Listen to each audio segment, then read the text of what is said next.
Knoxville, Tennessee, and its tailgate flotilla hosts a preamble to opportunity, colored with volunteers eagerly awaiting an apt moment to win ugly, orchestrated no less than by the son of a fabled Georgia mentor. An opportunity to change fortunes and doggedly pursue not only a century mark, but also a foothold in the East. Opportunity, Knoxville, now.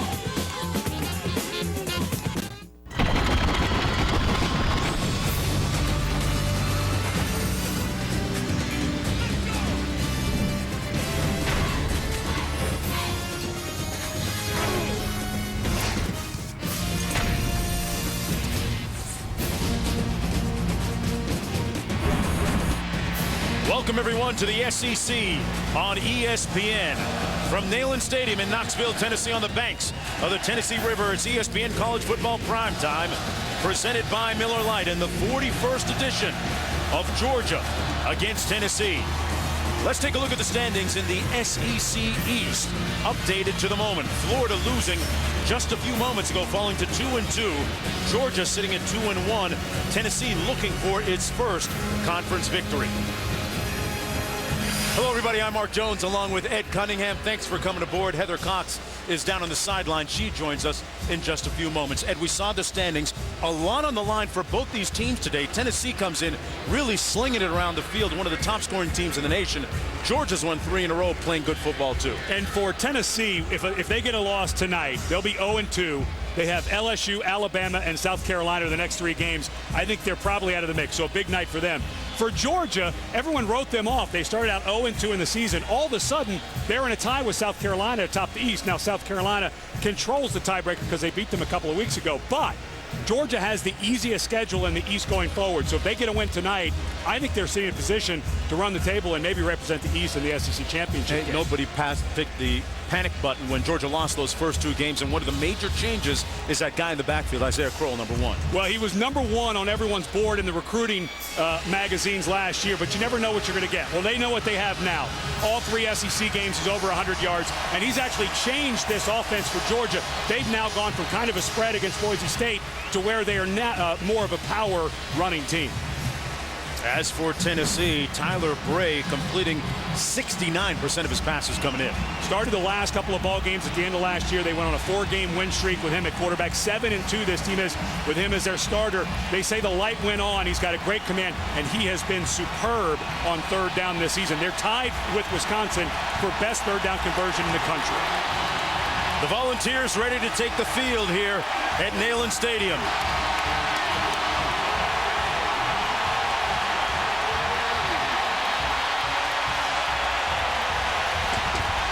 The home team has dominated this series in the last 4 games. The Vols hoping to continue that trend.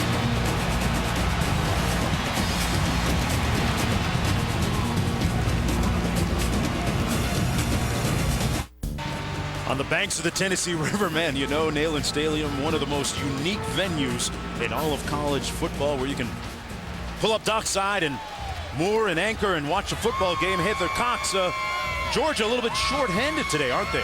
Indeed, Mark. Tonight, Georgia will be without its top linebacker, Cornelius Washington, who was arrested early Sunday for driving under the influence, and per Georgia policy, has been suspended for 2 games. Now, head coach Mark Richt said that Washington feels awful. He knows that he let his team down and his coaches down. Washington was coming off the best game of his career and will be replaced by 2 sophomores and a freshman who will rotate at the spot. So Georgia gets much younger at the linebacker position, which Mark and Ed really begs the question, will they be able to put enough pressure on Tennessee quarterback Tyler Bray to slow him down? And because Georgia went to a 3-4 defense last year under Todd Grantham, it is so important to have outside linebackers who can rush the passer. And Washington, a 200 and almost 70-pound outside linebacker, as Heather said, playing the best ball of his career. That is a big loss. But Ray Drew is a true freshman, another one of that group of true freshmen that Georgia recruited, that they've expected big things. Let's see if he can break out with a good performance this evening. So much cross-pollination when you look at this Tennessee against Georgia matchup. The orange pants being sported by Derek Dooley, the second-year head coach of the Tennessee Volunteers, grew up as a fan of the Georgia Bulldogs, the son of legendary coach Vince Dooley.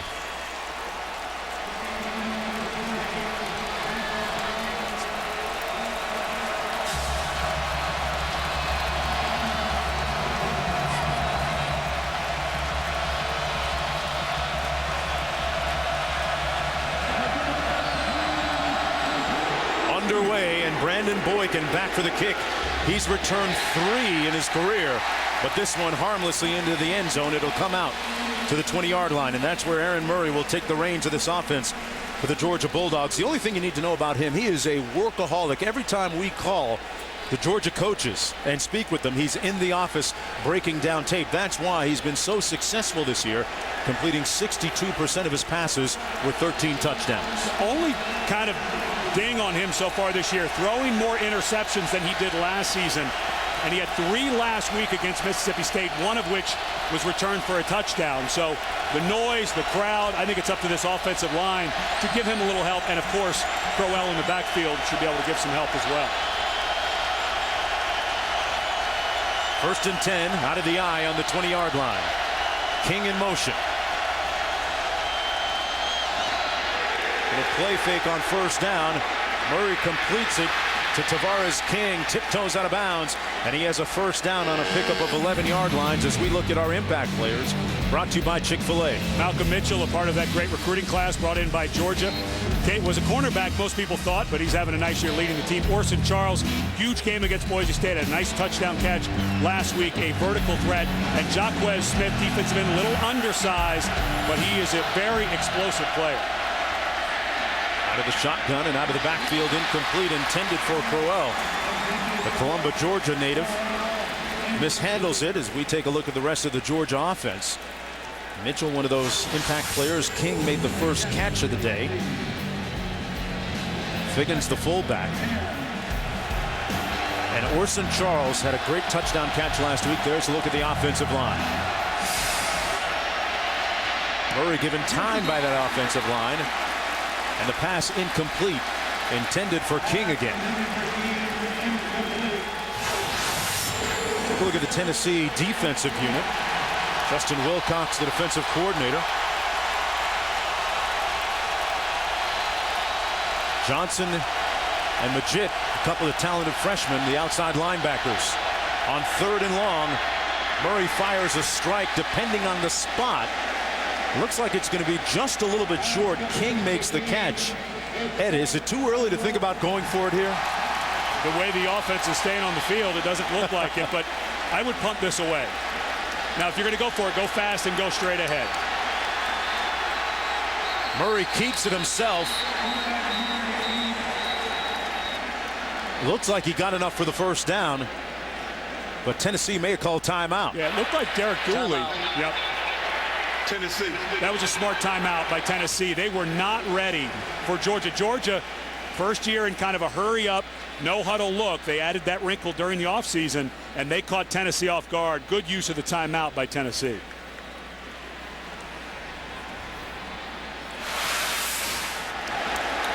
Here's a look at that last sequence.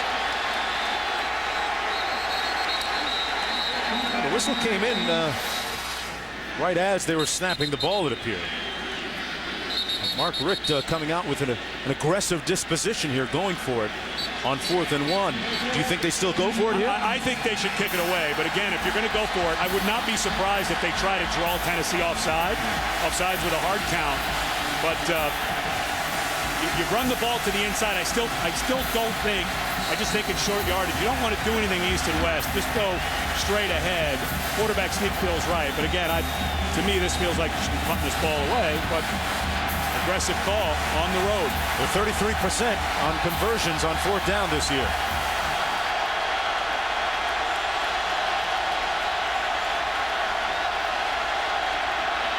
Crowell has plenty of room into the boundary.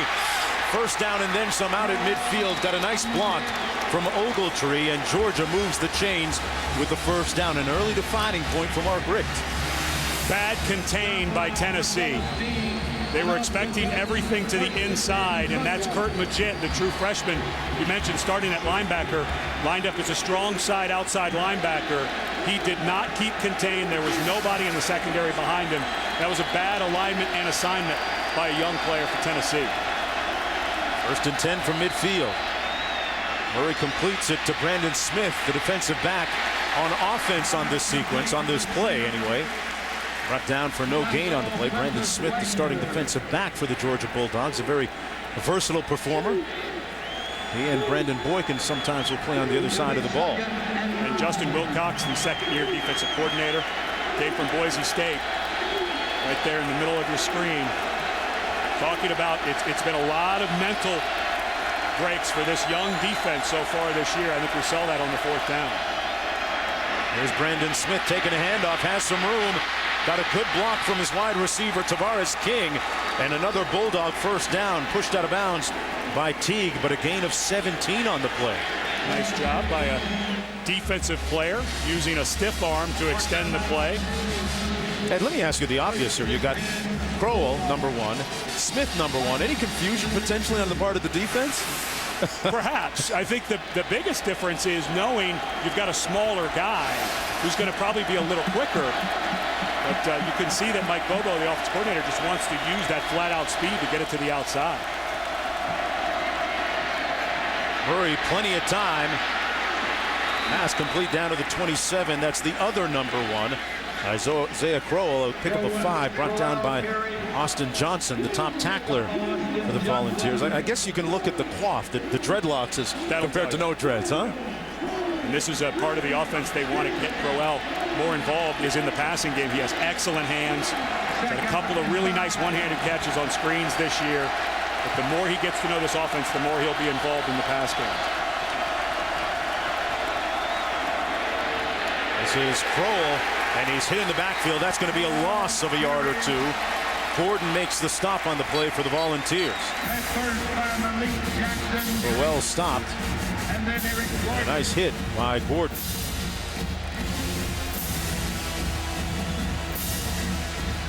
It's 3rd and 6.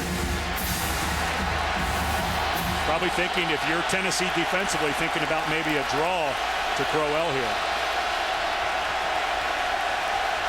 They've got to get to the 22 for the first down.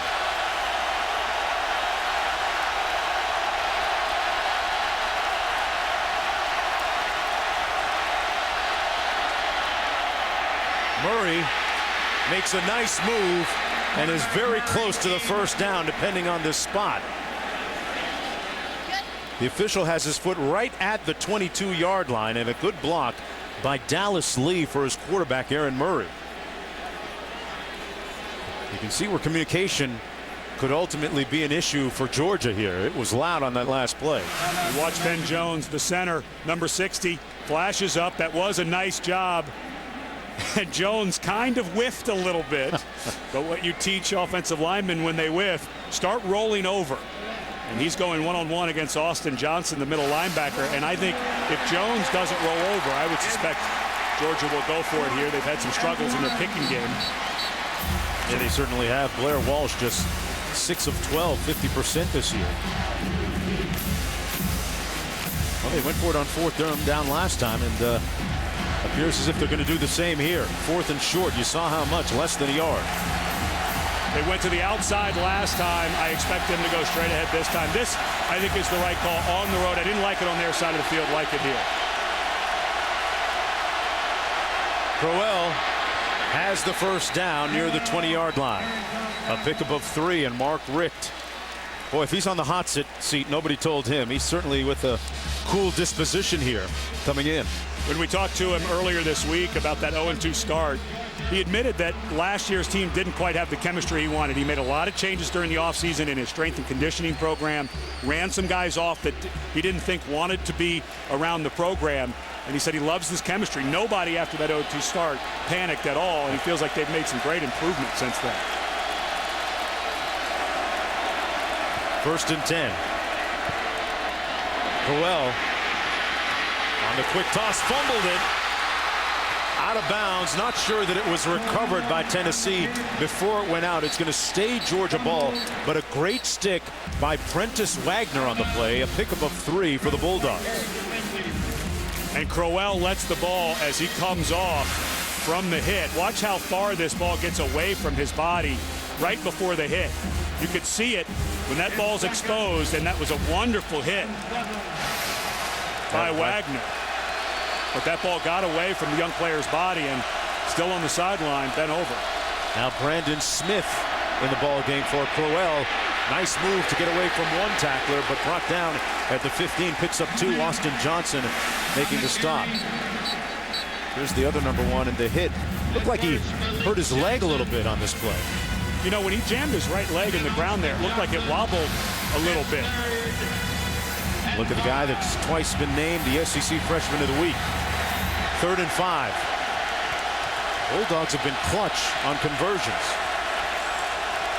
Carlton Thomas now in a tailback on the 13th play of the opening drive.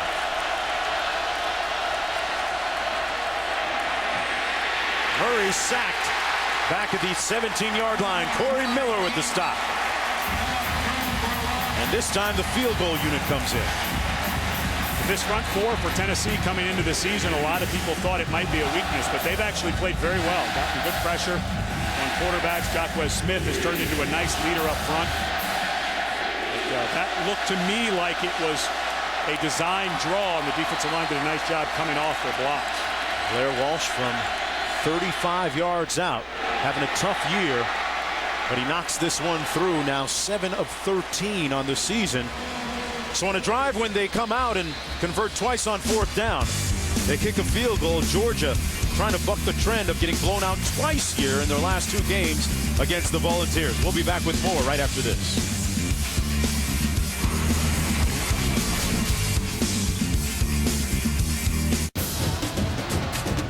Welcome everyone back to Knoxville, Tennessee. This is one of the most unique places to watch a football game. Ed, you know something about boats and football stadiums where you played college football, huh? Only 2 places in college football where you can pull a boat up and tailgate. University of Washington, my alma mater, and University of Tennessee. My friends who go to games on boats at the University of Washington, they have the life. How envious were you? That's what I want to know. Well, we used to stay across the lake the night before the game, and we'd drive across, and I'd be looking at the boats to see if I could see my buddies taking the boat from their folks' house across Lake Washington. Pretty great. So now if Coach had a heart, he'd have you guys on a houseboat, right, for the hotel. Yeah, you didn't know Don James, did you? As old school as they come. 3-0. From the 6, it's Devin Young. And Young brought down short of the 20 as we have an injury update from Heather down on the field. Heather? And Mark, Georgia's freshman running back sensation Isaiah Crowell had his right wrist taped during that last time out. They also cleaned up a cut on his left knee and taped that. He will be able to return to action, but a little bit gimpier than he was when he started the game. And the key about that right wrist, if it's sore and it starts, if it gets swelling in the motion, holding on to the ball becomes an issue, especially for a young player. The coaches like his ability to cover up the ball in traffic, but let's watch if he fumbles again. Tyler Bray on his first touch of the ball game here. 1st down and 10 for Tennessee. Out of the backfield, it's complete to Poole. Torin Poole with a gain of about 7 on the play. Tyler Bray's completing almost 69% of his passes coming in. 14 touchdowns against just 2 interceptions. Young man from California with a very laid-back attitude. And a guy who the coaches and everybody around the program, of course, last year he came in and Matt Sims was a starter early in the year. Bray started at the end of the season as a true freshman. Said it was kind of a blur, but they said this offseason and through fall camp, he just seems so much more calm and in control of the offense, and it's showing up with his numbers. 2nd and 3, hands it off to Poole again. And Poole out near a 1st down as we take a look at our impact players brought to you by Chick-fil-A. For Tennessee, Derek Rogers, his impact goes up, of course, with the injury to Justin Hunter against Florida 3 weeks ago. Jawan James, the right tackle, a guy that they're expecting big things from, and Jim Chaney, the offensive coordinator, said we need a jump in his play. He has a good upside, but we just haven't seen it quite yet. Of course, not just because he has one of the best names in college football, but because he's a great defensive back. Bakari Rambo has 4 interceptions and did not play in that Boise State game for violation of team rules. So he's having he's number 1 in the country at over 1 interception per game play. Volunteers that much short. 3rd and short coming up, and you saw Rambo and Derek Rogers last year. They had a major league war of words, Rambo and Rogers did, on the Twitter universe going into this game. Of course, Derek Rogers from Georgia had committed to Georgia, and then at the last minute changed his commitment. Rambo took issue with that. 3rd down and 1. Less than one, actually inches.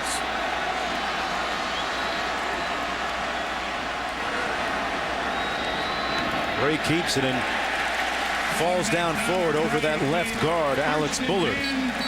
As we take a look at the rest of the Volunteers offensive unit.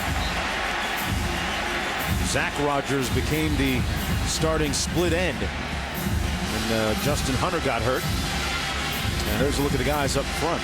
Bullard was the guy that helped plow a little space for Bray on that first down run a moment ago. And watch James Stone, the center, struggled with his snaps against Florida. A little better against Buffalo, but with this 3-4 defense and a couple of big nose guards trying to get in his head. Let's see if he's clean today. On the reverse, this is Neal. Rajon Neal put it on the ground. They're going to say that he was down first.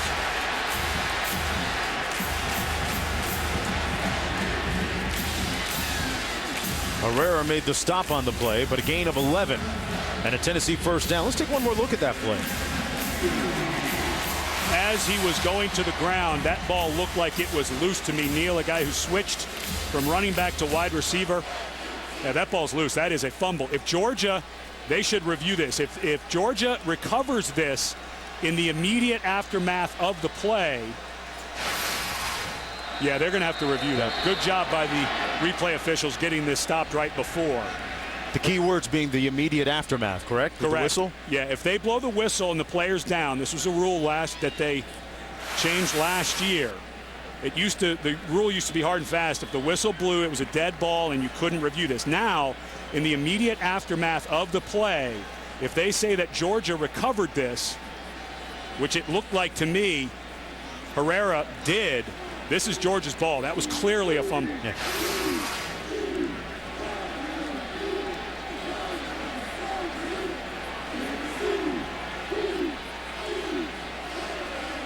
And I like the change of that rule. Why is that? Because players continue through the whistle, especially during the fumble. Timeout. The previous play is under further review. As you mentioned, a recent change. There's another look. Yeah, the ball did look like it came loose right there on the way down before his knee touched. And then in the immediate aftermath, the operative words of the rule, Herrera went down and got the ball. And what they'll also look at is, did all of the players around the ball, including the offensive players, continue? And to me, Rajon Neal immediately goes for the ball. So does the defender. This clearly should be Georgia's ball. Nice job by Herrera to be heads up. He causes the fumble, clearly a fumble. It goes down between Neal's legs. And Herrera, who goes to get up, is wise enough. He sees the ball and goes to it. And I think that's why it's a good rule change, because defensive players are taught that ball's on the ground. Don't think about whether he fumbled or didn't fumble. Get on it. So I think this is a good rule change to benefit the defense. Here's the call. After further review, the ruling on the field is confirmed. Tennessee recovers the ball. I don't agree with that. I think this should be Georgia's ball. And the only thing that they could have said was that the play had stopped. But to me, the two players that were closest to the ball and had a shot at it continued to fight for the ball. I think this should be Georgia ball, not Tennessee's. Herrera's got control of the ball. He's got a little leg too. I think this should have been overturned.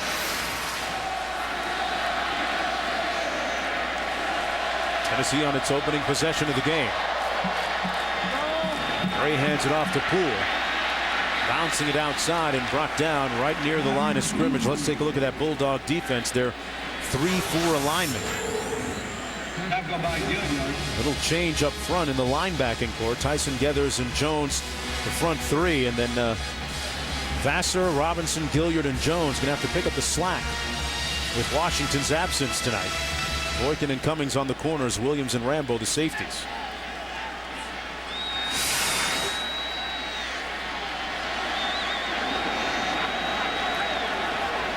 Rivera in motion.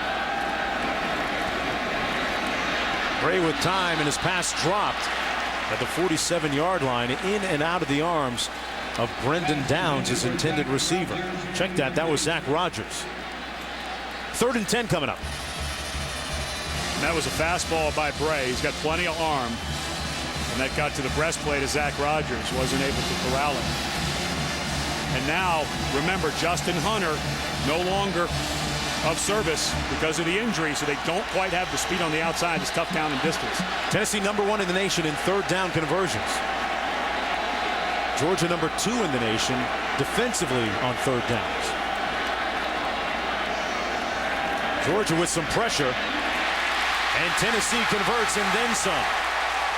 Michael Rivera shows you why they lead the country in moving the sticks on third down. He picks up 19. And this is a wonderful read by Tyler Bray. He gets an all-out blitz. Watch all of the bodies coming in here, and Herrera is going to come and fill right behind them. The offensive line does an excellent job of picking up the blitz, and Rivera does a nice job filling the void. That's a great read by Tyler Bray. From the 40. Poole into the boundary. And run out of bounds by Herrera. Gain of about 1 on the play. And Poole, a guy who last year rushed for over 1,000 yards.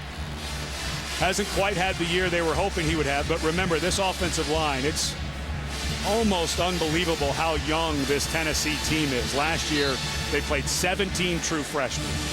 This year, they've already played 15. And last year, a lot of those were on the offensive line. Bullard's a sophomore, Stone a sophomore, Fulton a sophomore, James a sophomore, Dallas Thomas, the left tackle, just a junior. So still trying to get that running game going, and these are still a lot of young guys up front for the Volunteers.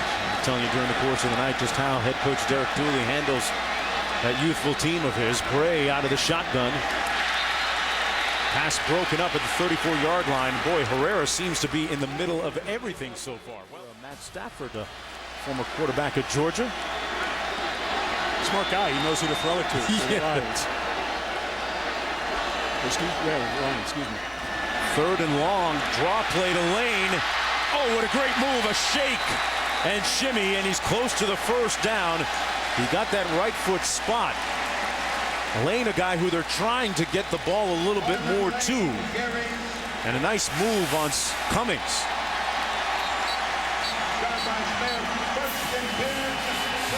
Boy, that's an ankle breaker. Put Cummings to his knee, and this is a guy in Lane that they've been expecting big things out of. He got hit a few times in early games. He had a fumble against Cincinnati. And Jim Chaney, the offensive coordinator, said he lost his confidence a little bit, but those are the types of things they've been expecting out of him. First down. On the reverse, boy, Georgia was waiting on that one back at the 34. Loose ball. It came loose. Rajon Neal on the carry. That's 2 fumbles by Neal on the first drive. Got this one back. The second down, a loss of about 4 on the play. Look at Dooley. You can tell how upset he is by this fumble. And that not much of a hit there at all to knock this ball out. And that's the quickest way to get yourself to the sideline. Nice job by Michael Gilliard knocking that ball loose. But that's the fastest way to get yourself standing next to the head coach.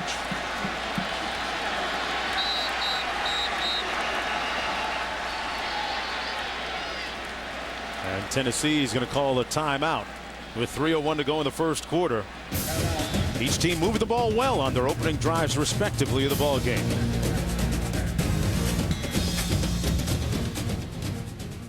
Knoxville, home of the '82 World's Fair, the last successful one held in this country. Had 11 million visitors. The Sun Sphere and Tennessee Amphitheater are the only structures that remain from that, Ed Cunningham. Something you're a little familiar with, right? Yeah, I spent the summer between my 7th and 8th grade years in Knoxville, Tennessee. My father was the head of exhibits at the U.S. Pavilion. It's the best summer of my life. We had free passes to the fair, and you say the last successful, it was an amazing World's Fair. Knoxville did a great job hosting it. Of course, it was in New Orleans after that, but they had some financial difficulties. Bankrupt during the operation. 12th play of the drive coming up for Tennessee. Marlon Lane in the backfield.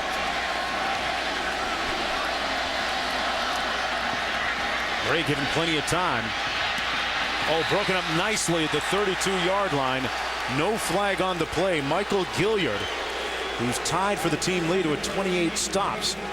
The pass was intended for Lane, and it's 3rd and long coming up. And I think Gilliard may have gotten away. Watch his left arm. Yeah, that's pass interference. That was missed. A man that helped rescue a Georgia bus driver who was in an accident recently on campus back in Athens. Tennessee's perfect 3 for 3 on 3rd downs tonight. 3rd and long here, a big challenge. Pass incomplete, and 4th down coming up. So the #1 team in the nation on 3rd down conversions. Looking at 4th down right now, intended for Rivera. And this is a tough range. This is right at the outside of what they like to do with Michael Pollard, a young man who struggled with a groin injury last year. He's 100% healthy. But this right on the edge of where they're comfortable with him kicking. Watch a low kick. A lot of times on these long kicks, they'll drive the ball, so you want to get some pressure over that left side if you're Georgia. This one coming from 51 yards out. Michael Pollard.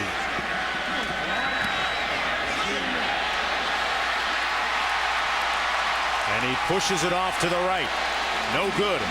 With 2:44 to go here in the first quarter of play, Mark Richt's defense able to avert a field goal.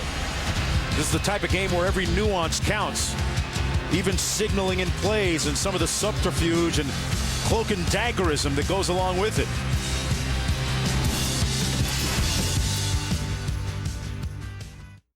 To go in the first quarter. Heather Cox, I know it's easier for you and I to hear each other, right? Indeed. Ed was talking earlier about Georgia's communication issues. Well, Georgia was called for 4 false starts, and it's lost to Boise State. And Mark Richt admitted to me he felt it was a coach's mistake not practicing the silent count, thinking the Georgia Dome was home, but it was loud. So they over-prepared all week for the noise, piping noise into practice, working on signals, helping his players focus, even doing some whisper count. So you'll see a lot more silent count and use of signals tonight because of the ton of noise here in this stadium.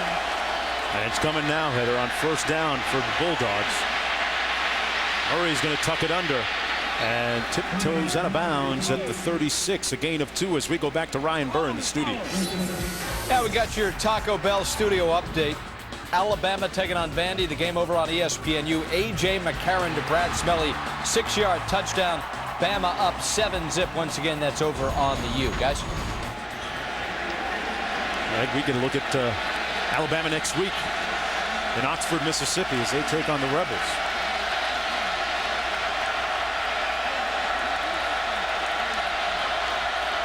Second and 8.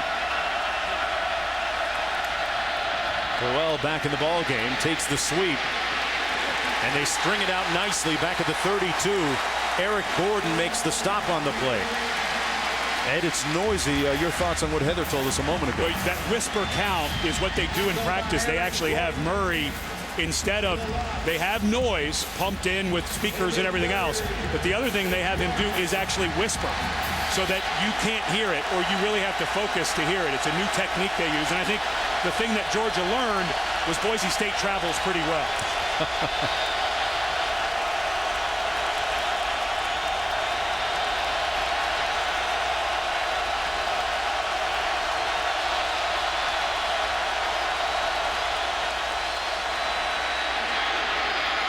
Murray complete, 1st down or close to it, right at the 44, a pickup of 11 to Tavares King.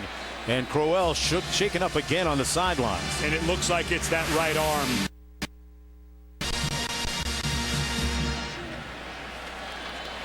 Well, it was grabbed as he was going down by Gordon and then thrown to the ground. He keeps grabbing that right wrist, doesn't have his helmet. He does not look comfortable at the moment. Now for Georgia, again, if you're going to go for it, got to go straight ahead.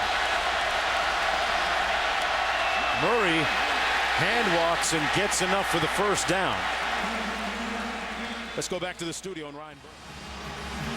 All right, Ryan, under a minute to go here. 1st down and 10 after that run by Aaron Murray. Carlton Thomas now dotting the I in the backfield for the Bulldogs. With Isaiah Crowell on the sideline, shaken up. Murray with play action, taking a shot up top. And overshoots his man, Tavares King, on the post. Marcellus Teague in on the coverage for the Volunteers, and by his expression, you get the feeling he missed one. Yeah, he missed Orson Charles, the tight end, right down the middle, completely uncovered for about 15 yards. And I think as he spun around, watch as he releases and gets going. Just was wide open. The safety got over late, and Murray missed him.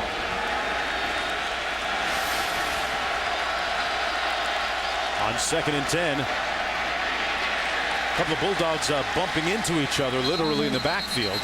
Carlton Thomas picks up 3 on the play. A.J. Johnson making a stop with 15 seconds to go in the first. And this offense was so much different against Boise State before they knew what they had with Isaiah Crowell. Now with Crowell out, remember, Washaun Ealy no longer with the team. They switched Richard Samuel back from linebacker, but he's injured. That's why you're seeing Brandon Smith some back there. And this is tough for Georgia if they lose Crowell. Well, there he is. Question begs whether he'll be back. And Mark Richt said that when we lost 2 in a row, it showed we had a lot of character and strength amongst us.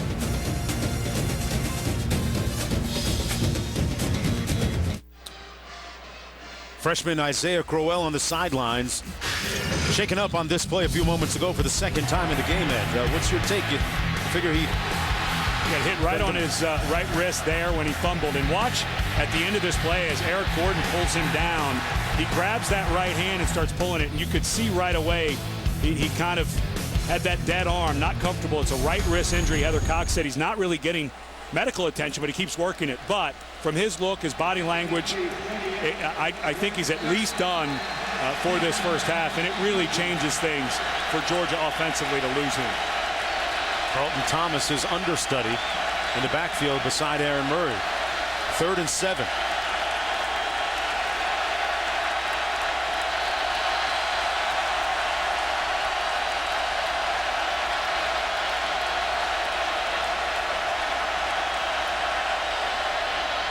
Little quarterback draw. Murray shows you he can run pretty well. Got the first down.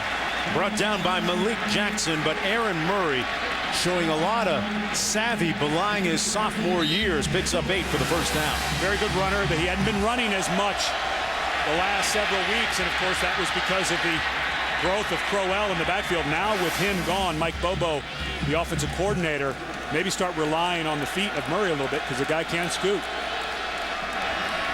Murray, little rollout. Class is going to be ruled incomplete. Georgia looking for its 100th career win under Mark Richt. Tennessee looking for its first conference win of the season. That pass ruled incomplete. It comes back to the 45-yard line. Aaron Murray, quarterback out of Tampa, Florida, Clanton High School, a storied high school football program.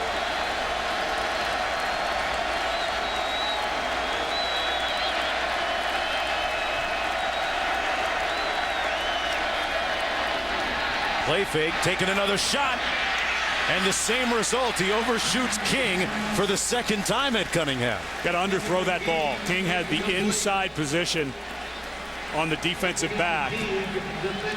They ran 2 vertical on that side and pulled the safety back over to the middle.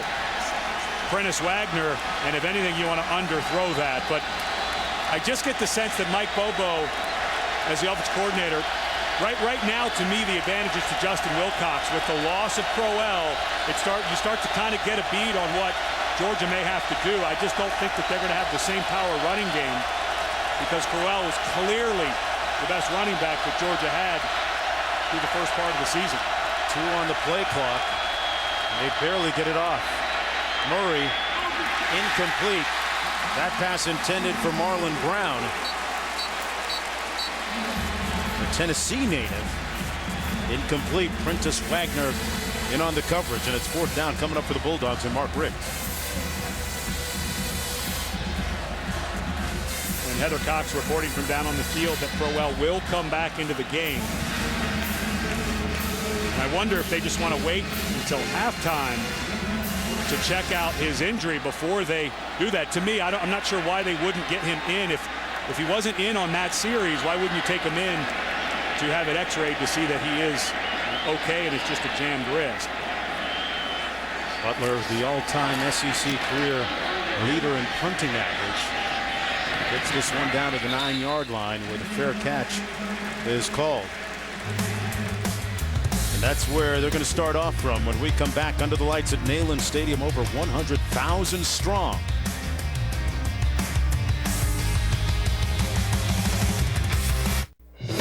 I love Tennessee too much. That is why I accept the university's decision that this will be my last season. I'm really looking forward to embracing some of the great traditions at University of Tennessee. This was not an easy decision. This is something that happened very quick. I'm humbled. I'm honored to stand before you as the next head football coach at the University of Tennessee. Derek Dooley taking over in his second full year on the sidelines here in Knoxville, Tennessee, in the wake of some of the turbulent times in the short tenure of Lane Kiffin, who's now at USC. And Coach Dooley has done a fabulous job of restructuring his football program and has it headed in the right direction right now. First down and 10.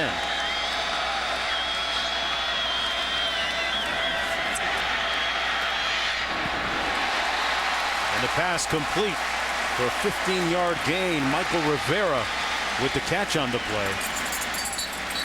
Yesterday when we sat down with Coach Dooley, I was so impressed.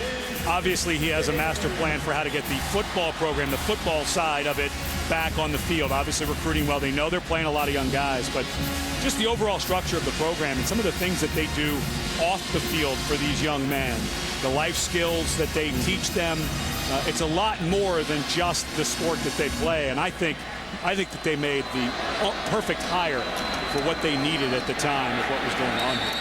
Straight red, this is Torrin Poole. Of course, there are 17 Tennessee players from the state of Georgia wearing orange today. So this game, as always, a very significant respect of recruiting. Well, you know, it's funny, we were talking about Derek Rogers changing his commitment from Georgia to come to Tennessee. And we were talking to Coach Dooley about that. And he said, yeah, but we wanted 8 and only got 1. So they should be okay that they got the other 7 guys. Of course, Georgia, very big state for putting out FBS level football talent. Fertile ground right now. Second down and 9 for the Volunteers. Gray completes it on a great move. Young close to the first down as we take a look at our Edward Jones FaceTime profile. Derek Dooley, the former head coach at Louisiana Tech, spent some time with the Dolphins and assistant at LSU, worked for Nick Saban.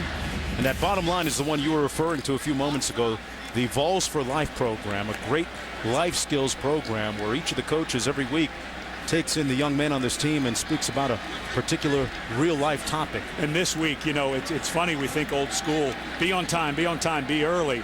Well, the new modern athlete wants to know why. So what did they talk about on Friday? Punctuality. Why is it important to be on time? And I think that sounds simple to a lot of people, but what Coach Dooley and his staff have said is we just don't expect these young men to just follow us because we tell them. We want to give them the tools to understand why things like that are important. And he said, we get down and we really talk.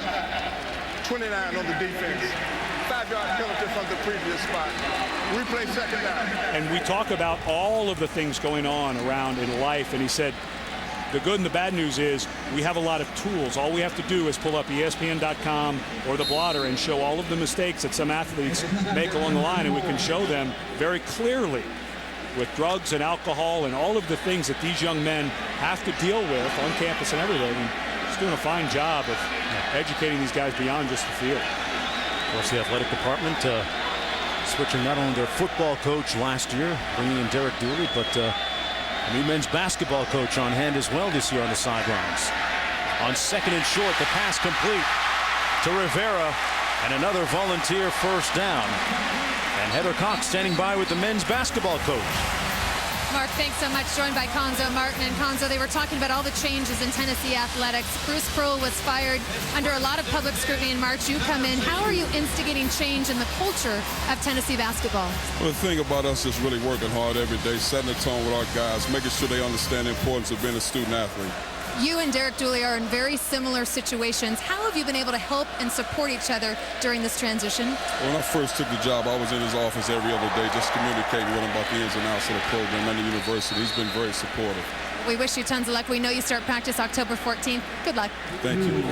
Mark? All right, Cuonzo Martin with some important recruits on the sidelines today, namely Darnell Stokes, a player out of Tennessee, trying to keep him home, and Derek Dooley doing a nice job of keeping some top prospects home as well.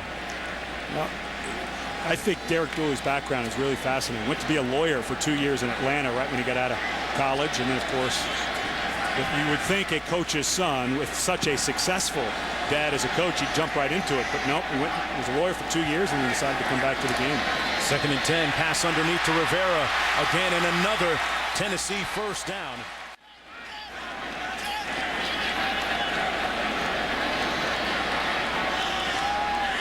Backs lining up out of the eye. Little toss to the wide side of the field. And Poole steps on the gas and picks up about 5 as we check it. All right, thanks a lot, Ryan. 2nd and 4. Rivera in motion, now sets in the backfield.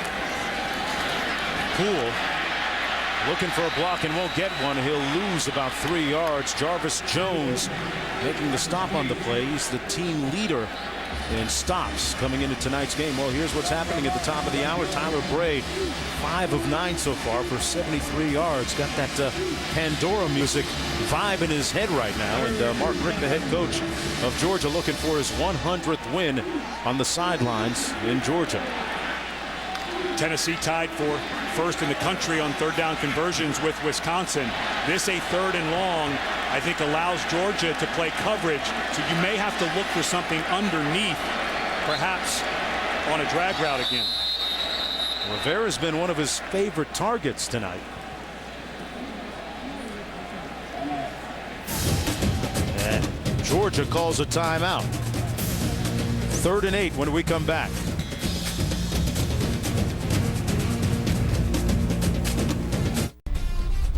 You know, folks, in 1974, the late Walter Cronkite, the network anchor, designated Knoxville as the streaking capital of the world. Yes, it was estimated that 5,000 people on Cumberland Avenue took their clothes off and ostensibly created stripping on the Strip. Ed, there's another punchline there. I'm not sure what it is right now, and I don't really want to reach for it. Because we're looking at a pivotal part here. 3rd and 8 for Tennessee. Bray fires incomplete. Well, here's the problem. You're now at that distance again for Pilardi, your kicker. He already missed from 51. This would be from 52, which would be a career long. And so you're thinking 4th down. I think this is the right decision here by Tennessee. You're just right on the edge of where your kicker can get it. And with the quarterback like Bray, I think this is the right decision. Now, for Georgia, I think this is a blitz down. I don't think you want to let Bray sit in there. So if you're Jim Chaney, call a play and try to fill that void, I think, over the middle, expecting that blitz. Rivera's been a popular target in the game so far. Marlon Lane, the lone back, to the left of Bray. On 4th down. Pass complete, and what a stick by Brandon Smith. But it's enough for the 1st down. Great catch by Derek Rogers. Rogers squeezing it after he got drilled. What a throw by Bray. Good call by Jim Chaney, the offensive coordinator. Derek Rogers running an outcut right beyond the sticks. The ball is thrown right as he comes out of his break. And what a great job by Rogers to hang on to that ball after the great hit. Yeah, his mouthpiece, Smith. He literally knocked the mouthpiece out of his mouth. A pickup of 12. Lane dotting the I at tailback. Play action. Bray has a man wide open. And all the way down to the 7-yard line, it's Lane with the catch. And it's 1st and goal, Tennessee. Nice job by Bray, buying a little bit of time. And Lane, the true freshman, we saw a few moments ago while we were in break that Torrin Poole, the senior running back, was being tended to on the sideline. So Lane looks like he's going to go the distance here, at least on this drive. But Lane did a good job breaking out of the backfield and Bray finding him. Now you've got that 1st and goal from the call at the 7. This is a tough down and distance. You want some positive yard. Wouldn't be surprised with a run here. Play clock winding down. They toss it to Lane. Nowhere to go for him, and he's going to lose a few yards all the way back to the 11. Vassar and Robinson in on the stop for the Bulldogs. And remember, defensive coordinator Todd Grantham, 2nd year at Georgia, as the towel goes up so he can make his calls. And there's nothing illegal about picking up signals. You don't want to be videotaping them, as we know. Can we get a little more? NFL. Can we get a little more sophisticated than a towel, though? Hey, if it works, if it ain't broke, don't fix it. But you can pick up those signals, and teams do that all the time. 12th play of the drive. Bray incomplete. And it's 3rd and goal coming up. Rivera, once again, the intended receiver, but good heat up front. Ed, looking forward now, what kind of call you look at 3rd and goal? I think you've got to get something. I think you want to flood aside with 2 or 3 receivers, get people into the end zone, maybe a post corner where the guy looks like he's running, but then I think you have to have something underneath of it so that if the defense backs off, you have somebody like your receiver or a tight end, Rivera, underneath to catch and run for the touchdown. There's a look at Rodgers, number 21. Just 1 catch last year in this game. Disappointing -3 yards. 3rd and goal. Low snap for Bray into the end zone. A little bit of contact. No flag on the play. He was looking for Rivera, but good coverage by Christian Robinson. And it's 4th and goal coming up as Bray pleads his case with the referee. And I think this is another missed pass interference on Georgia defensively. Christian Robinson was beat immediately by Rivera. And as he goes to finish this play, he runs over and runs into Rivera. This is pass interference every time. This should be 1st and goal on the 2-yard line for Tennessee. Bray is right. That was pass interference. Velarde now in for his 2nd field goal attempt of the night, missing from 51, this one from 28. And he knocks it through, and we're tied at 3 apiece. But the Volunteers perhaps thinking they should have gotten 6 of that instead of 3. Back to Neyland Stadium in just a moment.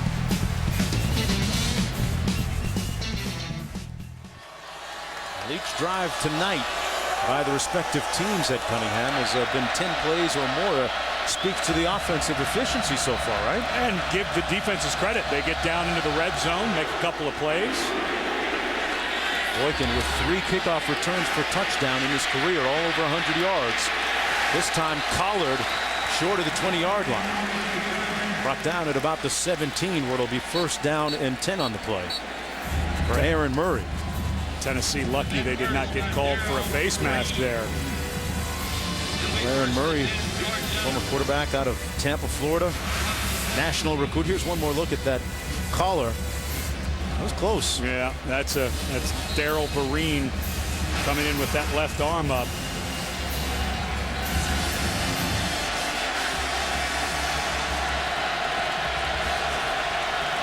Crowell back in the ball game. Deep back out of the eye.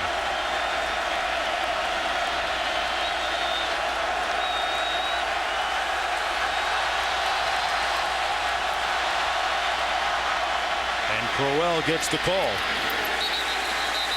Got about a yard on the play. Crowell from Columbus, Georgia. One of the many talented players out of that state. And something that might surprise some people at Cunningham here, this graphic. Georgia creeping up with 4 and 5 stars, and this is by ESPNU. ESPNU is very diligent about giving those stars out. So Florida, of course, at the top, Texas, and then you wouldn't suspect that Georgia is in there above California, but Georgia, a state that puts out, obviously, a bunch of players, and right now, the coaching staff from Georgia has done a really nice job in keeping a lot of those guys in the state. 2nd and 9, Murray on the bootleg. Wide open at the 30-yard line. Pass complete to to Malcolm Mitchell, the team's leading receiver, coming in, and a 12-yard gain. Let's go back to that recruit and Georgia thing. You played the sport as a recruit. When you saw a team beat a certain team, how much of an effect did it have on you if that school was recruiting you, the one that won? That's the problem when you're 17. It does matter. So it changes from week to week. And so I think Tennessee, that goes in to Georgia to recruit a lot, these are big, important games. Crowell gets a yard on the play.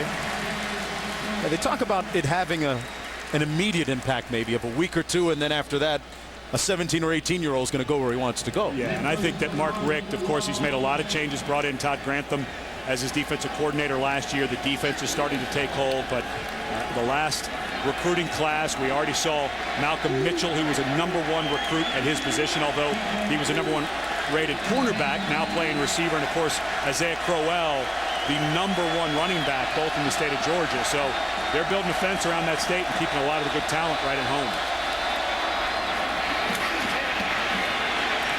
Thomas picks up about 5. Brought down by Austin Johnson. 4:45 to go here in the first half of play. You surprised that this is such a low-scoring game at this point so far? No, I felt like both offenses, the level of competition. Last week, of course, Tennessee played Buffalo, and Georgia had their way a little bit with Mississippi State. So I'm not surprised. With this environment, sometimes the offenses can be a little more tense. 3rd and 5.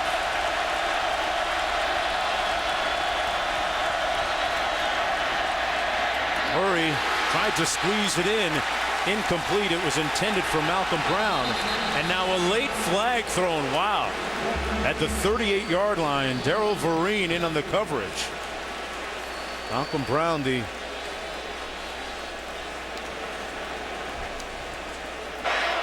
pass interference of the defense. Number 9. The ball is placed at the spot of the foul. The penalty carries an automatic first down.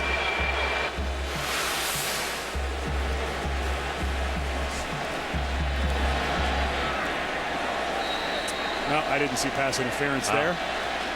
You know, you see Malcolm Brown, number 15. We were talking about Georgia recruits. Brown was a Tennessee recruit that went to Georgia, so he is lustily booed every time he plays here. Another nice run by Carlton Thomas. Yeah, sometimes it works the other way around.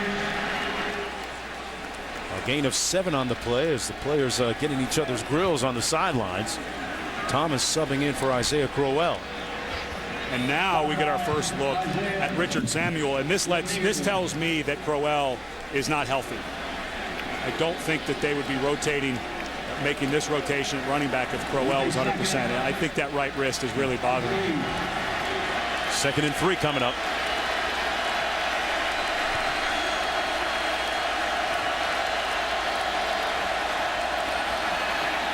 Murray with good ball handling sells the fake.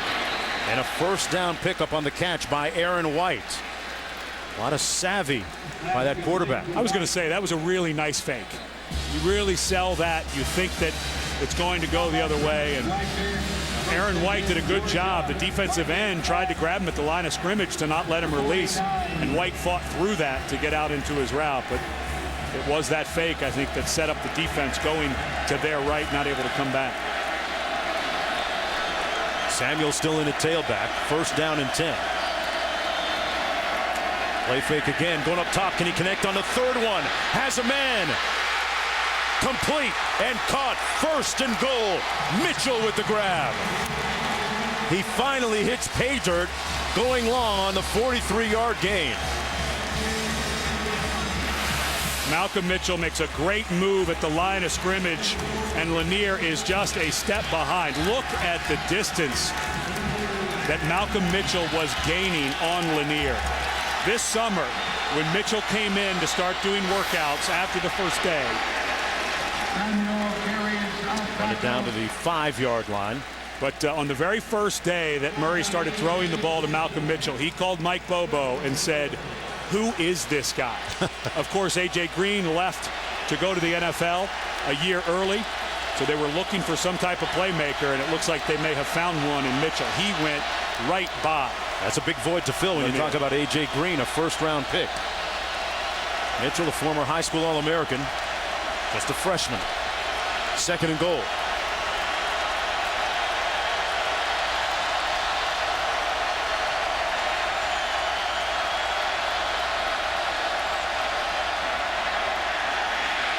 Into the end zone and incomplete. It'll be third and goal. Bennett, pardon me, the intended receiver on the play. Well, the offense just changes without the ability to have Crowell in the game. When we were talking to the Tennessee coaches when they broke down the film for Georgia against Boise State, they were a more spread type of run. And now Mike Bobo, I think, a little limited in what he can do. Would not be surprised if they try to get a slant throw into one of these slot receivers. Murray looking to the sidelines.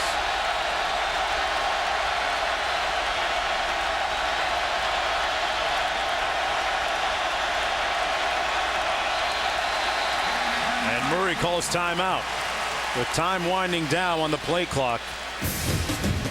Mark Richt and Mike Bobo, his offensive coordinator, going to try and press the right button when we come back to Knoxville. I'm third and goal. This the 10th play of the Georgia drive.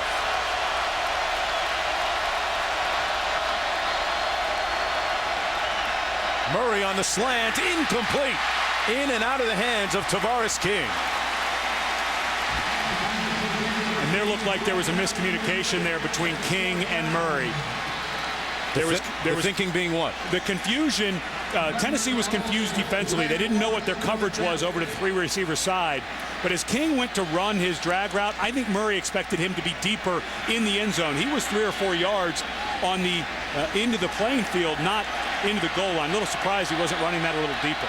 Blair Walsh from 23 yards out. He's already made one from 35, and he drills this one through, giving Georgia a 3-point lead with 1:44 to go. This a different trend from previous meetings, which have all been blowouts.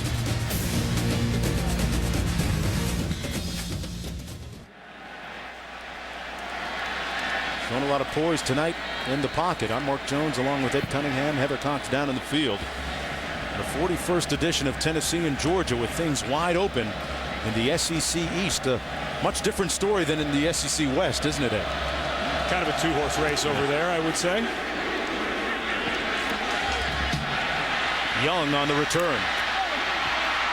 Upended at the 27 as we go back to Ryan Burr in the studio. All right, Ryan, and about 1:38 to be exact. First and 10, Bray working out of the shotgun. 5 receivers on this formation. Launching downfield. And incomplete, an uncatchable ball. It'll be second down and 10. You know, they talk about the turning point for Tyler Bray. Last year, the quarterback, as Mark Richt looks for his 100th win on the sidelines. Bray last year in a blowout win against Memphis. At one point in the huddle, it was really chaotic, and he looked at everybody and yelled, imploring them to shut up and let's get on with the next play. And that was the point that many people look at as really a turning point in his leadership abilities in the huddle. And he's not a naturally loud guy. He's very laid back from California and has that cool style, but he has grown into more of a vocal leader. Second and 10, he hands it off this time. This is Lane. And Lane about 2 yards short. It'll be third and short coming up. Yeah, you know, Bray, if he was any more laid back, he wouldn't be able to see over his hips.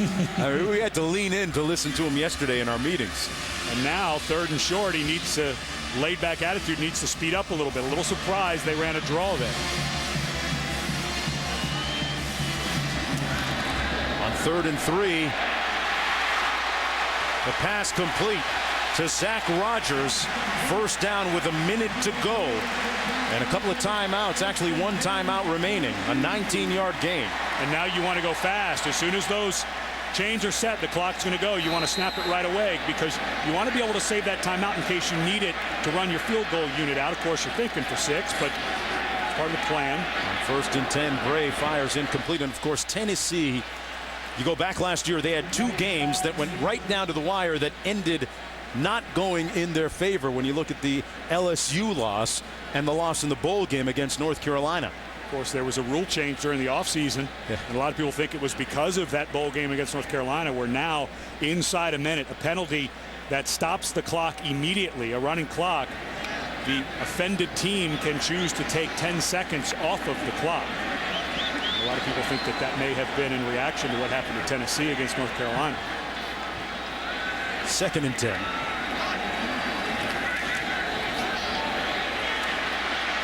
Bray underneath, a flag thrown on the play. Lane brought down. This in the vicinity of one of those holding penalties, a 6-yard gain if it stands.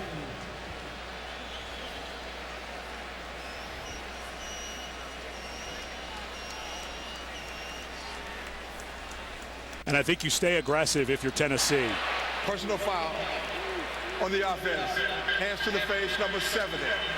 15-yard penalty from the previous spot.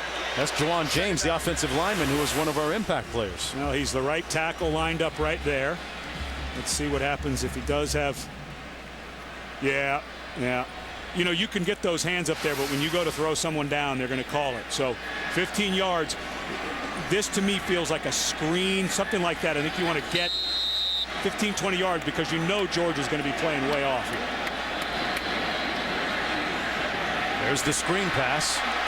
Lane makes a nice move and a straight arm. Put it on spin cycle and a first down. What a run by Marlon Lane. And he told Bakari Rambo, you better talk to the hand because my feet aren't listening to you. And now for Tennessee, 24 seconds. The clock's going to start to burn. Don't keep that timeout in your hip pocket. Don't call it now, obviously, but if you can go in front of the sticks, but be ready to use that last timeout quickly. A 27-yard gain. Bray flag down. And Lane tiptoes out of bounds at about the 25, but the flag is thrown back at the 35.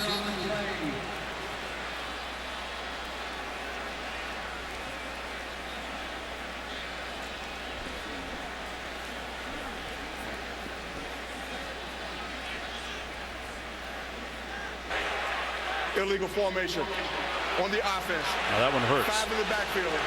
That penalty is 5 yards from the previous spot. First down. And what hurts was you get the penalty and the clock burned down 7 seconds. So now you have like 2.5 plays. I think you can get off 3 plays, but you don't want to miss a field goal opportunity. So to me, I think you want to get something 10 or 15 yards. And again, you still have that timeout so that you have a field goal opportunity. And Bray spikes it. Lane, you saw that previous run. Why would they choose to spike it with the timeout remaining and the clock at 15? I'm not sure why they would spike that ball. You had time to call the play. Well, wait a minute. Offensive penalty, the clock would have started. So I think they're trying to save that timeout. The clock would have started, so they're trying to save that timeout in case they need it for their field goal unit. There you go. So now you get to catch your breath because you only have time for 3 plays anyway, 2nd, 3rd, 4th down. But be very careful. Just have that timeout ready. You don't have to throw beyond the sticks or near the sideline here, but be ready to use that timeout. Zay Pilardi can go as far as 52 yards out. Not that close yet. Bray complete down to the 27-yard line. Derrick Rogers makes the catch on the play. 5 seconds to go. Oh, I think you should have gotten the timeout before. I think you had time to throw one into the end zone. Field goal unit still on the sidelines. Yeah, this was a bad use. This was not good clock management. I think what you do there, you have time for 1 play into the end zone. Throw a fade. If it's incomplete, the clock stops. You have time to bring your field goal unit on. Clock management has been the buzzword going back to last year for Tennessee. At the end of the game, they thought they had it won against LSU. Too many men on the field, and then the Tigers steal it at the end. A heartbreaking loss for the Volunteers and Derek Dooley. And then the bowl game, the Music City Bowl against North Carolina. North Carolina, the penalty was against the Tar Heels, but it worked in their favor as they put time back on the clock. And Derek Dooley, incensed, irate at the final judgment. Subsequent to that, the rule change, the runoff on the clock if there's an offensive penalty. So watch this play. You've got 7 seconds to run a play. So receiver goes down, 10. Call your timeout right now. Run a fade. Why not get 1 shot to the end zone? Because now you still come back. So conservative call there, but I think you're aggressive. And to me, use that timeout, throw the fade, incomplete, then you bring your kicker on. Pilardi in to attempt this from 44 yards out. And that is true. We are knotted at 6 apiece at the end of the first half of play. In a game that has been much more competitive and tight than in recent history. Let's go downstairs to Heather. Mark, thanks so much. Coach Rick, Isaiah Crowell has had 3 consecutive 100-yard games, but limited in the first half with a right wrist injury. How can you use him? How will you be able to use him in the second half? Well, we just got to give him more shots, more attempts, really. We've had some shots downfield that we haven't connected on, unfortunately, to try to loosen him up, so I don't know if we've loosened him up or not. Your trend all season has been to build big halftime leads. How do you ignite your offense in the second half tonight? Well, it's just a good, hard-fought battle right now. I think we're putting ourselves in position to make plays. We just got to make them. Mark, thanks. All right, Heather, we're tied at 6 at halftime, and Derek Dooley doing a nice job. And Mrs. Barbara Dooley, if you're out there, he is doing a fantastic job. Back to you in the studio with the Outback Steakhouse halftime report. Under the lights, it's the SEC on ESPN from Knoxville, Tennessee. Neyland Stadium, the 41st edition of Georgia and Tennessee, knotted at 6 as we get ready for the start of the third quarter of play. I'm Mark Jones along with Ed Cunningham. Heather Cox down on the sideline. She'll be joining us in just a moment. Now, looking forward, in the last couple of games, Georgia has scored only 6 points total in the second half. What are their prospects offensively moving forward? How do they get out of those struggles? Well, a lot of that had to do, they had a lead, but they admitted they kind of took their foot off the gas a little bit, and I don't expect they'll do that. But Isaiah Crowell, they keep saying he's healthy. He's got that right wrist injury. He was not in a lot after the second time he went out. So their offense changes. Of course, Caleb King, academically ineligible this year with Sean Ely, was thrown off the team. So they don't have any depth really behind Crowell. So I think they're going to have to go back to Murray being the athlete in the backfield and possibly running the ball a bit more out of that quarterback position. Doing it by committee a little bit. Let's take a look at our expert breakdown brought to you by Farmers Insurance and some of the cogent and pertinent numbers so far in the ball game. Well, for Tyler Bray in that first half, when the blitz came for Georgia on this one, did a great job of finding the uncovered tight end, Michael Rivera. And it looked to me like Christian Robinson, the linebacker from Georgia, didn't know that he should have been in man coverage. Tennessee going to take a knee.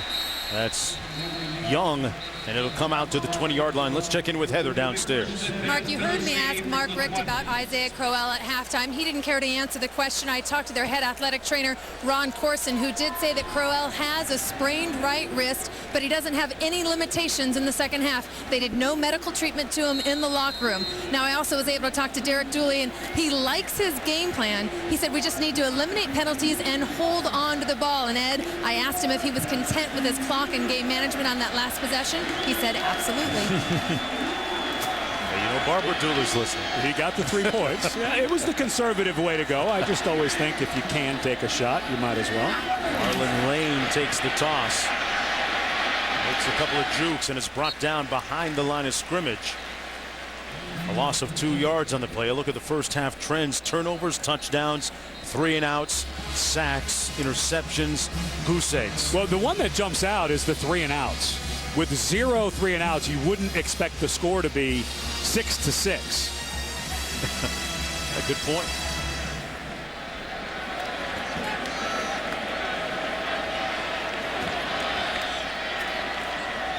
Second and 12. Ray working out of the shotgun. Completes it. Number 13, DeAnthony Arnett picks up 4 on the play. It'll be 3rd and long coming up. 3rd and 8.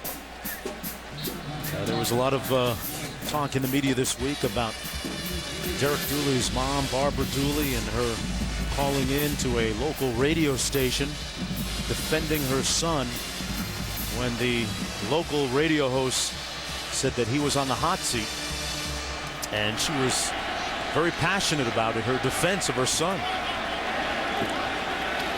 High snap. Over Bray's head and all the way back at the 7-yard line.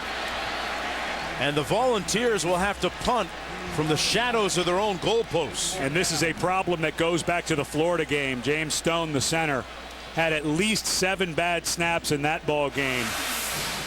And just no chance for Bray. And here's the problem. Once that happens, as an ex-center, sometimes that gets in your head and you try to overcorrect. Don't be surprised if you see another bad one or two before this ball game's over. Having some issues in the punting game. This is Matt Darr punting from his own end zone, averaging just 38 yards per punt on the season.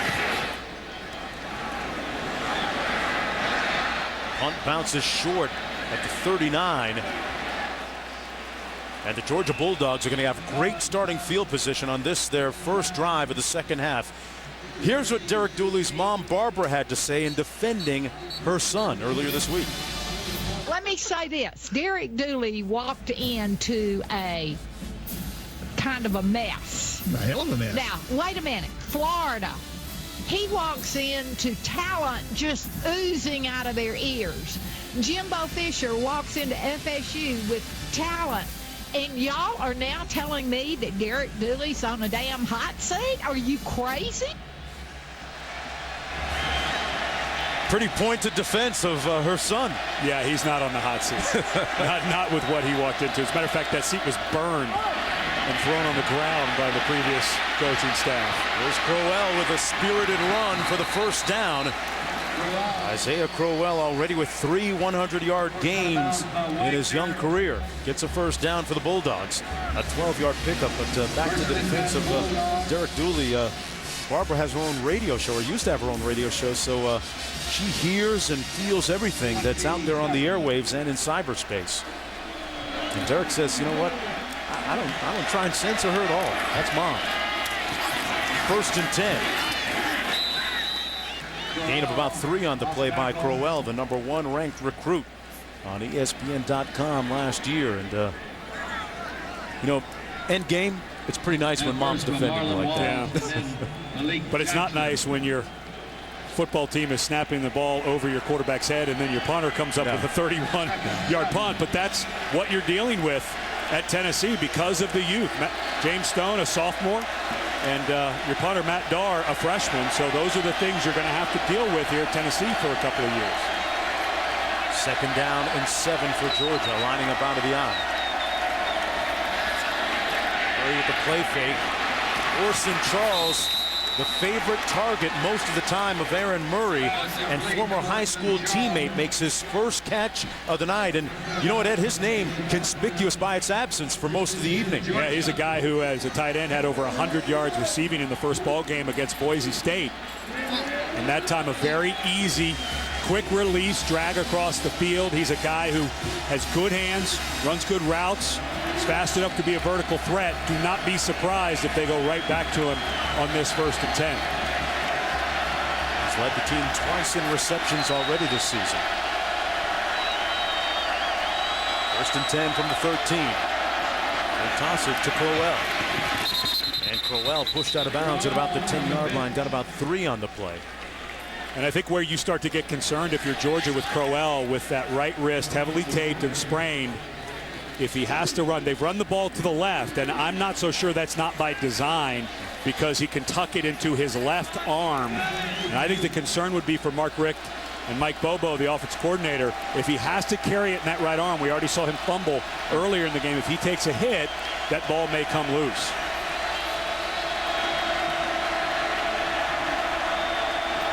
Second and 8. Crowell again has the ball in that left arm, protects it. Gets about 2. And now if you're Tennessee, Justin Wilcox and the defensive staff. 3rd and 6 for Tennessee. I think I don't think this is Crowell again. I like Charles. I like the tight end. I think you line him up. And at this down and distance, I think a play fake may work, so you might get the safeties to bite just a little bit and see if you can't get Charles down the middle. He's a bit of a mismatch nightmare for opponents. 3rd and 6. Let's listen.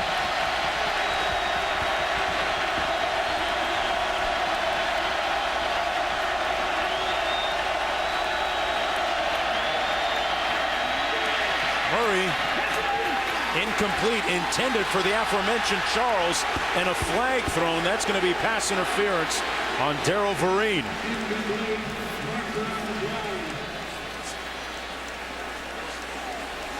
Orson Charles, they went his way. And this is one-on-one coverage. by Vereen. Wow. Yeah, they got him earlier. That's not a pass interference either. Boy, Vereen's got 2. And that penalty carries an automatic first down. Yeah, that's 2 on Darrell Vereen. That. Well, you know. You didn't think that was pass interference? Well, here's the thing. In college, you're allowed to make contact until the ball is released. If that ball was released while he was still making contact, then it is pass interference. First and goal. Crowell stopped up short of the goal line, got about 1. It'll be second and goal. Daniel Hood making the stop up front. But to answer your question, no, I did not think that was pass interference. I thought that although they were tied up, Vereen was doing a good job of running with him. He wasn't out of position. Didn't feel like he was altering the route too much. Crowell with that injured hand. This feels like a play action pass to me.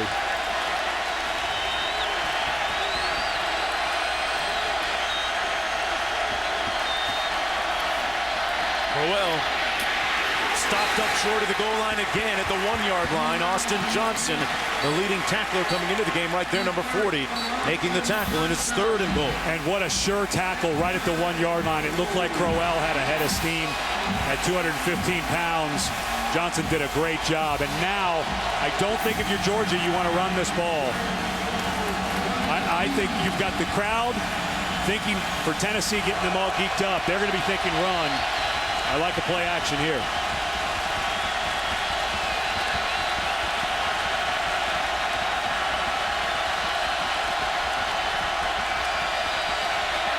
Crowell, touchdown Bulldogs.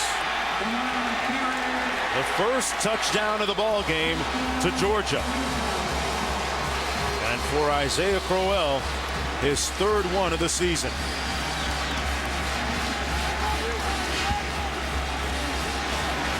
And it all started with field position, a game that has gone back and forth with long drives. You had the bad snap, the short punt. Georgia takes advantage. Walsh with the extra point. And for a team that struggled the last 2 games, just 6 points total in the second half in the last 2 games. A good way for Georgia to start the third quarter. A freshman doing his thing. Welcome back, everyone, to Knoxville, Tennessee. The home crew down by 7 with 8:19 to go in the third quarter of play. Well, there's a guy that's carrying the torch for the Georgia Bulldogs, Isaiah Crowell. He's already been named SEC Freshman of the Week twice this season. And having a productive night tonight, bouncing back, showing a lot of temerity and toughness after that injury. It was interesting. Every single run when he came back into the game was to the left. And I don't think that that was an accident. I would assume that the Georgia coaches said the more we can keep the ball out of his right hand, which is where his injured wrist resides, then we don't put him at risk of fumbling the ball. So for Tennessee, maybe that's a little tip you can pick up as they come when Georgia comes back on the field offensively. Here's the kick. Young from the 5. And Young brought down at the 27-yard line. You know, back to Crowell, when you're running back at Georgia, you have an abundance of talented former tailbacks at Georgia that can come and speak to you. And this past summer, none other than Herschel Walker, the former Heisman Trophy winner and NFLer, visited with Isaiah Crowell and inspired him. And they had a great, meaningful discussion, talked about the challenges that lie ahead collegiately. Mark Richt, as Crowell started getting going early in the season, pulled him aside and said, hey, the offense does not have to be on your shoulders.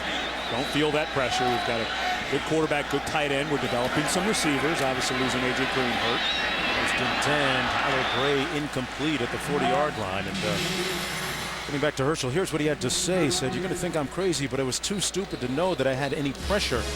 I just came to practice and to play. I didn't think about any pressure, and you know that seemed to work pretty well at Cunningham for Herschel Walker. I'm not sure, but you know, when you're as tall and as talented, as strong as he was at the time, I'll never forget him running over Bill Bates of Tennessee. And, of course, Bates went on to a great NFL career. Just blasting him on his way to a touchdown and thinking, yeah, that guy's a little different than everybody else on the field. 2nd and 10.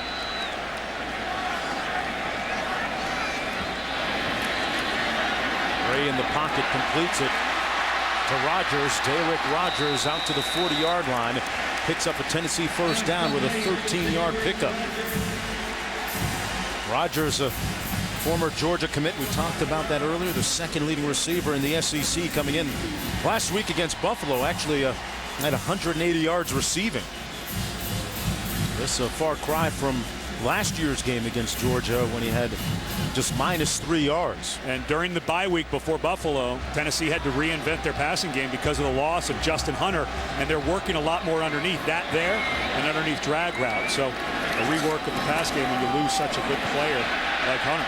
There's Lane, and Lane brought down behind the line of scrimmage. He's going to lose 2 on the play. Of course, talked about the fact that there's Hunter, one of those young players on this Tennessee roster, just a sophomore. Last year there were 17 freshmen that played for the Volunteers.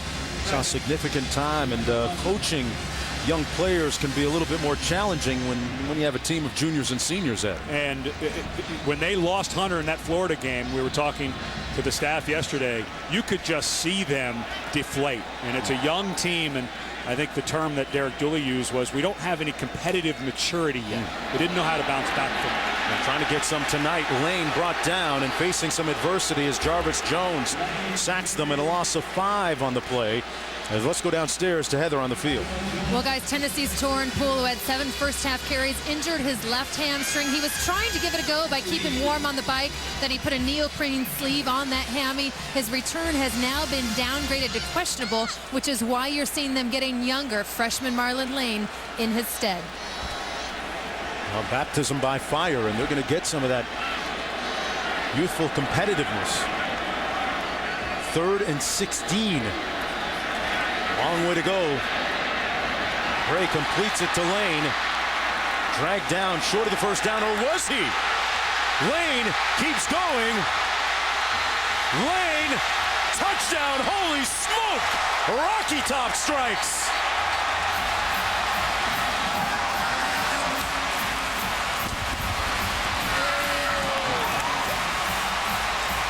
In a play reminiscent of the national championship game. Michael Dyer did not go down as he was slung to the ground, and this was Sean Williams this time. But would not be surprised if this play is reviewed. It looked awfully close. Lane, there he is. Now, did he? Oh, he's down. Yeah, they'll review this. It will come back. Good job by Lane to finish the run, though. He sold it. Yeah, he did. And good job by the official. This is a nice piece of officiating to let this go. If you're not 100% certain, clearly the left backside of Lane hits the ground. But if you're not sure when you're the official, let that play go, because if you blow that whistle and he wasn't down, you're really harming the offense. So this one will be overturned. The video evidence is indisputable, so they will overturn the call on the field that Lane was down. It looked a lot like that national championship game, didn't it? There's a look at the 3 possibilities. They can reverse it, confirm it, or have it stand as called.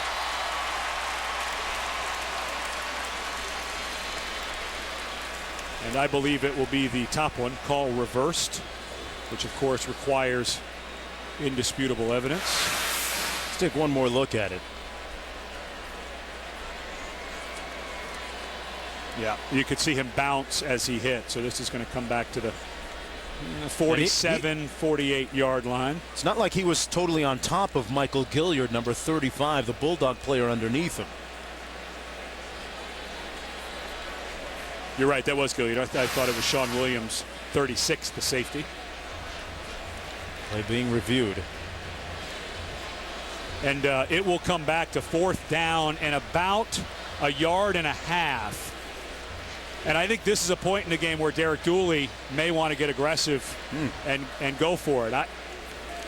So they take the points off the board, potentially, and it becomes 13-6. 4th and short. short.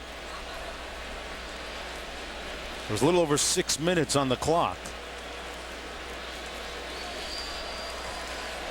And if I were Tennessee, I'd get a play loaded and try to get a first down here. I wouldn't blame them if they punt this ball away on 4th down, but just get that feeling at this point in the game with a young team, looked a little shaky on their last drive with the snap and the punt.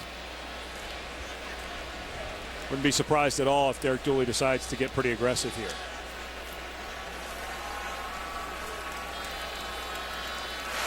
Take a look at the clock. When he hits, there'd be 6:09 to go in the third. They whistle it dead. Video evidence shows that the ball carrier was down at the 47-yard line. The ball will be placed at the 47-yard line. It will be 4th down with the clock operator. Well, let's see if Derek Dooley does go for it here on 4th down. 6 minutes, 7 seconds. I think it may depend on that spot. If it's 4th and 3, I think you punt it. If it's 4th and 1.5, I think you go for it. But if you're 2.5 or 3, I think you go ahead and punt this away. I thought it looked to me at first blush that Lane was a little further, a little closer to the line to get for the first down. But I think this is the right decision. 4th and 3, 2.5. I think this is the right call. If it was 4th and 1, 4th and inside of 1, I think you may try to go for it, but not here. Brandon Boykin back deep. Remember last time Tennessee punted, they had a high snap that led to a poor punt and a subsequent touchdown by the Bulldogs. It's the kind of snap they get to Matt Darr this time. Remember, Tennessee has had 2 blocked punts this year, one against Florida, one against Buffalo. Consecutive games, this one off cleanly. Fair catch called all the way back at the 7-yard line, so a great effort that time by Matt Darr, getting a little bit of confidence back. Aaron Murray going to take over 1st and 10 when we come back. Look at Old Town here in Knoxville, Tennessee, the epicenter and hub of a lot of activity. Once the lights go on at nighttime, under the lights here at Neyland Stadium in Knoxville, 13-6 Georgia with the lead. Looking for their 4th consecutive win. Thomas dotting the I now. Play fake by Murray. Trying to connect once again. Complete. Mitchell down to the 23. He missed 3 previous times and this time connected on the pattern. And Malcolm Mitchell was the guy that we saw ran right by Isaiah Lanier earlier, and unfortunately for Georgia, a great play as he runs by Teague this time, but as he goes to start pulling away, watch him come up with a pulled hamstring right there.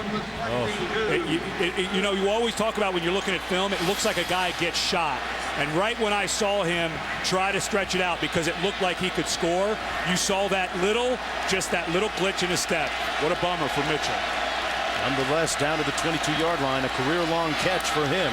Another play fake. Murray, boy, he has a lot of moxie in that pocket. Scrambles out of bounds at the 17-yard line. He's really grown leaps and bounds since a year ago, Ed. Let's see, we check in the studio with Ryan Burr. All right, time now for our ESPN Primetime Pulse. Alabama taking on Vanderbilt. That game over on ESPNU. Bama in control up 27-0. Over on ESPN, it's Auburn and Arkansas in another shootout. Mark? A lot of action in the SEC tonight. Well, what about Arkansas's comeback last week? Still can't get over that against A&M. Everybody comes back against A&M apparently. And a great run here. Crowell feeling it. Touchdown, Bulldogs.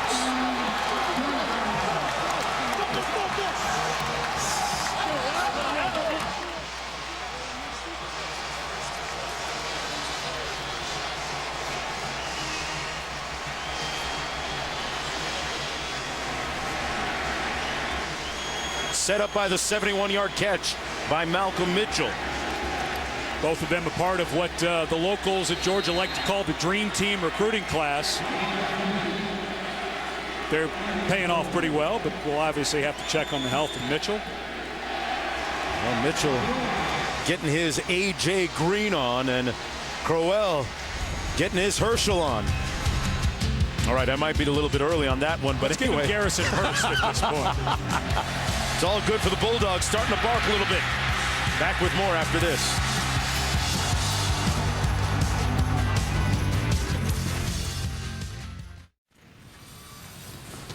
Welcome back, everyone, to Knoxville, Tennessee. And that, folks, is a 13-foot bronze statue of Alex Haley, famed author of Roots, located inside Morningside Park here in Knoxville. It's thought to be the largest bronze statue of an African-American in the country.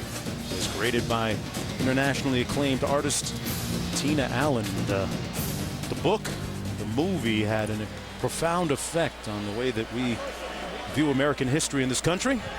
Great television series.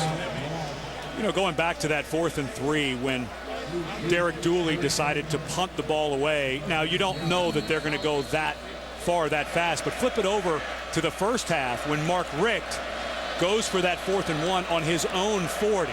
I'm not saying that Dooley made the wrong call, but just a little different philosophy and aggressiveness in this ball game may end up paying off big time for Georgia. Good point. Here's Young on the kickoff return. Young trying to make a play. And the kicker pushes him out of bounds near midfield. Blair Walsh with a touchdown-saving tackle. Well, Sunday NFL Countdown returns this season with a new start time, 3 hours, the best in the business. Berman, Jackson, Johnson, Ditka, Carter, Mortensen, and Schefter providing all the news and updates from around the league right up to kickoff. Sunday NFL Countdown presented by IBM on ESPN Sunday at 10 a.m. Eastern Time. You know, I'll be making my first guest appearance. Really? No. Oh, okay. Hey, man. They have enough guys in there. I see you on all the platforms, man. ESPNU, radio. I tell you, Derek Dooley needs to get those one of those jackets to wear with his fancy pants. That look pretty nice. I tell you, it's tough to find. If you can find a jacket like that anywhere outside of Knoxville. Here's Bray going up top, has a man open, and incomplete at the 3-yard line. Rodgers got twisted around looking for a call, but he won't get it. Brandon Boykin there on the coverage. Great pump fake by Bray. But he threw this one a little too far to the outside. And you're going to get the no call because it's just the feet tangling up. Boykin did not put his hands out. I've had an issue with a couple of the calls tonight going against Tennessee, but this one, he just got himself all twisted around, it looked like. He did, and Boykin was closing in, and it looked to me like just their feet got tangled on that one. Second down, Lane in the backfield, and Tennessee going to call a timeout with the play clock winding down. And Tyler Bray imploring the sidelines about something. Right now a little disconcerted, a little discombobulated, and trailing 20-6. The crowd, of course, booing, thinking that they should have gotten the pass interference on Zach Rodgers. Hey, going back to the top of the show, coming in tonight, we said that this was a great opportunity for both these teams, but boy, Georgia with a great chance to get a leg up in the East. And one more look at that controversial non-call. Yeah, there's no call. Didn't even really get tangled up. Rodgers did get himself spun around. And I think Bray, this is something for a young quarterback. You always feel like you need to throw that ball up in the air. When you get a guy who's made a move and your pump works, you can actually buzz that ball, throw a low, hard driver so that the receiver, because the defensive backs, once they're trailing, they don't have the ability to look back to the ball, and your receiver is. So you can get that ball there a little quicker once you get that type of space. 2nd and 10 from midfield. Got a flag down. Looks like we have an offside penalty against the Bulldogs. Number 29, Jarvis Jones, getting off a little bit early. Jones, of course, a transfer from Southern Cal. Offside. Defense. Number 29. And Georgia has not been able to get the pressure that they had in the last couple of weeks. Of course, Cornelius Washington was suspended, as Heather mentioned at the top of the show, for a DUI after the Mississippi State game, a guy that Coach Rick said was playing his best ball of his career as a junior. So obviously the Bulldogs missing Mr. Washington.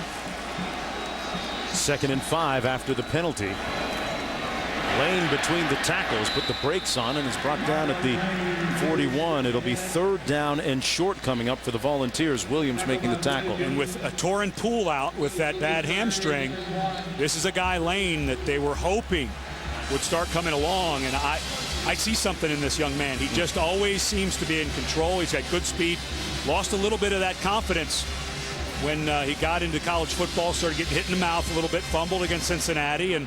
But Jim Chaney, the offensive coordinator, said this is a guy that we feel like can be a pretty good back for us, and starting to look like it potentially. He got his confidence back after those fumbles earlier this season.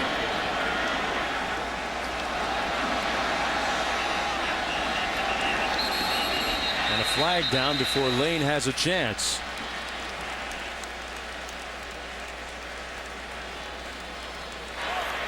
Before the snap, delay of game. Offense number 8. The penalty is 5 yards from the previous spot. That is 3rd down. That's tough. You go from 3rd and 1. Now, we came into the game talking about Tennessee tied for Wisconsin for best 3rd down conversion in the country at 62%. But you've got 3rd and 1. Now you go to 3rd and 6 because of a mechanical issue, getting the play in and getting the snap count. That's a tough one to swallow. Well, Rivera has been one of the favorite targets for Tyler Bray tonight. David Rogers always a threat. Zach Rogers split to the bottom of your screen. 3rd and long. Got to get to the 40. Bray under duress. Incomplete at the 36-yard line, intended for Rivera. And the Bulldog defense staunch on that series. Good heat up front by Jarvis Jones and D'Angelo Tyson. What a huge penalty. You had 3rd and 1. I'm not saying they would have converted it, but boy, you'd sure rather have 3rd and 1. And Jarvis Jones makes a great inside move to beat the left tackle, and all of a sudden, good positive drive, and you're punting again, down 20-6. Let's keep an eye on that snap. This time it comes back true. And Dar gets off a good one. Chance to down it inside the 5. And they're going to pin Georgia deep here. A 43-yard punt for Tennessee. Let's go downstairs to Heather. Mark, right now the diagnosis on Malcolm Mitchell is a pulled, not torn left hamstring. As trainers were testing him, Mitchell kept saying, "I'm fine, I'm good." But then the boss came over, made the final decision. Mark Richt put his arm around him and said, "Great playing, but you are finished. We need you the rest of the season." Then, guys, great moment. The trainer came over to take his helmet and got in a little tug-of-war battle with Mitchell, who wouldn't turn it over to the staff. He still has it, but yes, it's just symbolic. He is finished for the night. Hey, is that it? Is that the official, hey, I think you're done for the night, when they take your helmet away? Yeah, they go and hide it. Well, he's done good work. That 71-yard reception set up the last touchdown. Carlton Thomas in the backfield beside Murray on 1st and 10. Plowing ahead at the 5-yard line, gets a couple on the play. And here's the problem for Georgia. Losing Malcolm Mitchell. They've been trying to get some other guys established. Obviously losing A.J. Green to the NFL draft hurt, but Tavares King at junior, not as productive as they've wanted him to be, and they're just looking for other people to step up. So Malcolm Mitchell, if you're a Bulldog, you better hope that's just a slight pull. Little bubble screen here, complete. And a good tackle on the play on Michael Bennett. 6-yard gain.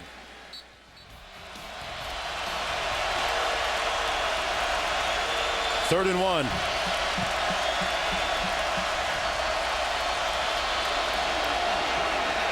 Murray, quick 3-step drop and delivers an authoritative pass to Marlon Brown for the 1st down, a 7-yard gain. I've seen a receiver in a long time against Dallas. How do you cover that guy?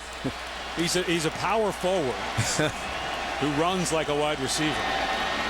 1st and 10, Murray going up top, taking a shot. Tavares King can't catch up to it.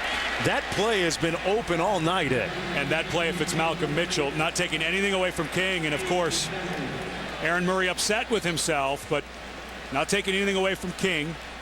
But Malcolm Mitchell just has a little extra gear. And of course, with Mitchell now on the sideline with that pulled hamstring, not able to go. Looking at a 2nd down and 10 now from the 13-yard line. But if I'm Justin Wilcox of Tennessee, I'd be very concerned about what you said. their corners seem to have lead feet a little bit tonight when the receivers go to run by them. You try and go back to it again? Why not? 2nd and 10. Little slant complete. A first down out at the 34-yard line. Nice catch and run by Chris Conley, who picks up 17. And Aaron Murray in a really nice rhythm right now. He looks really good when he's on time, on rhythm, as most quarterbacks. But what I'm impressed with is how quickly he gets the ball out. He anticipates. He doesn't wait for it to come open. And he's got plenty of arm. And I like his motion. Very compact, very quick. Freshman All-American in 2010. Under a minute to go here in the third quarter. A third period dominated by the Georgia Bulldogs. This is Thomas in space, and another first down in Volunteer territory at the 44. I think Tennessee is getting tired defensively. I think this has to do a lot with their youth, and they're just not able to get off blocks. There's one thing about young players knowing where to be, all of that stuff. But the other thing is, too, as the game starts to wear on, they haven't had 3, 4, 5 years in the weight room, 3, 4, 5 years of college-level conditioning, maturity. Your body gets way more mature from 17, 18 to 22 or 23. And in this league, Tennessee is just going to take its bumps, especially with the next 3 ball games they have, Alabama, LSU, and Tennessee. This is tough sledding in this league with these young players. Well, the Bulldogs leading 20-6. They had him on the rinse cycle a moment ago on the touchdown passes. Now they got him on spin cycle. Fourth quarter coming up on the other side. And how come I have a feeling that this will not be the last multiple touchdown game for Isaiah Crowell? Here's another one. 176 yards in that quarter to 11 for Georgia. I'll correct that. That was a couple of touchdown runs by Murray. This might be a pass. And it's almost intercepted at the 5-yard line. That time they're waiting on that one. 23, Prentice Wagner, all SEC a season ago, and had 5 picks last year, intended for Marlon Brown. Much better coverage this time from the safety. And if Brown doesn't get his left hand in there to knock that away, I think it would have been an INT. But I think that is Justin Wilcox, the defense coordinator, saying, hey, our corners are getting run by. I'm calling zone coverage, guys. You need to get back and help those guys out a little bit. 2nd and 10.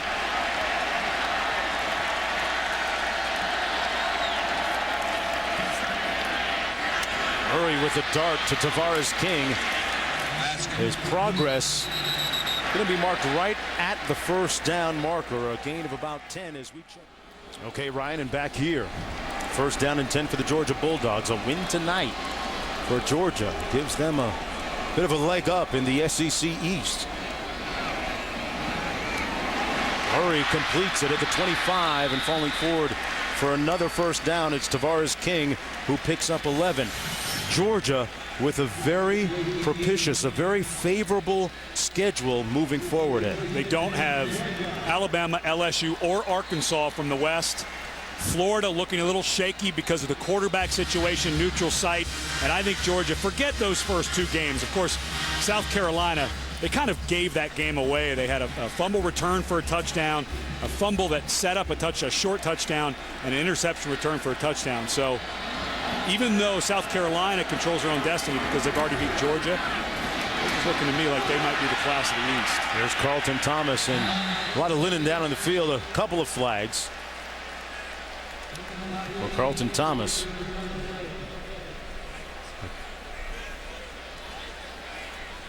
And I think that you have to give Mark Richt a ton of credit.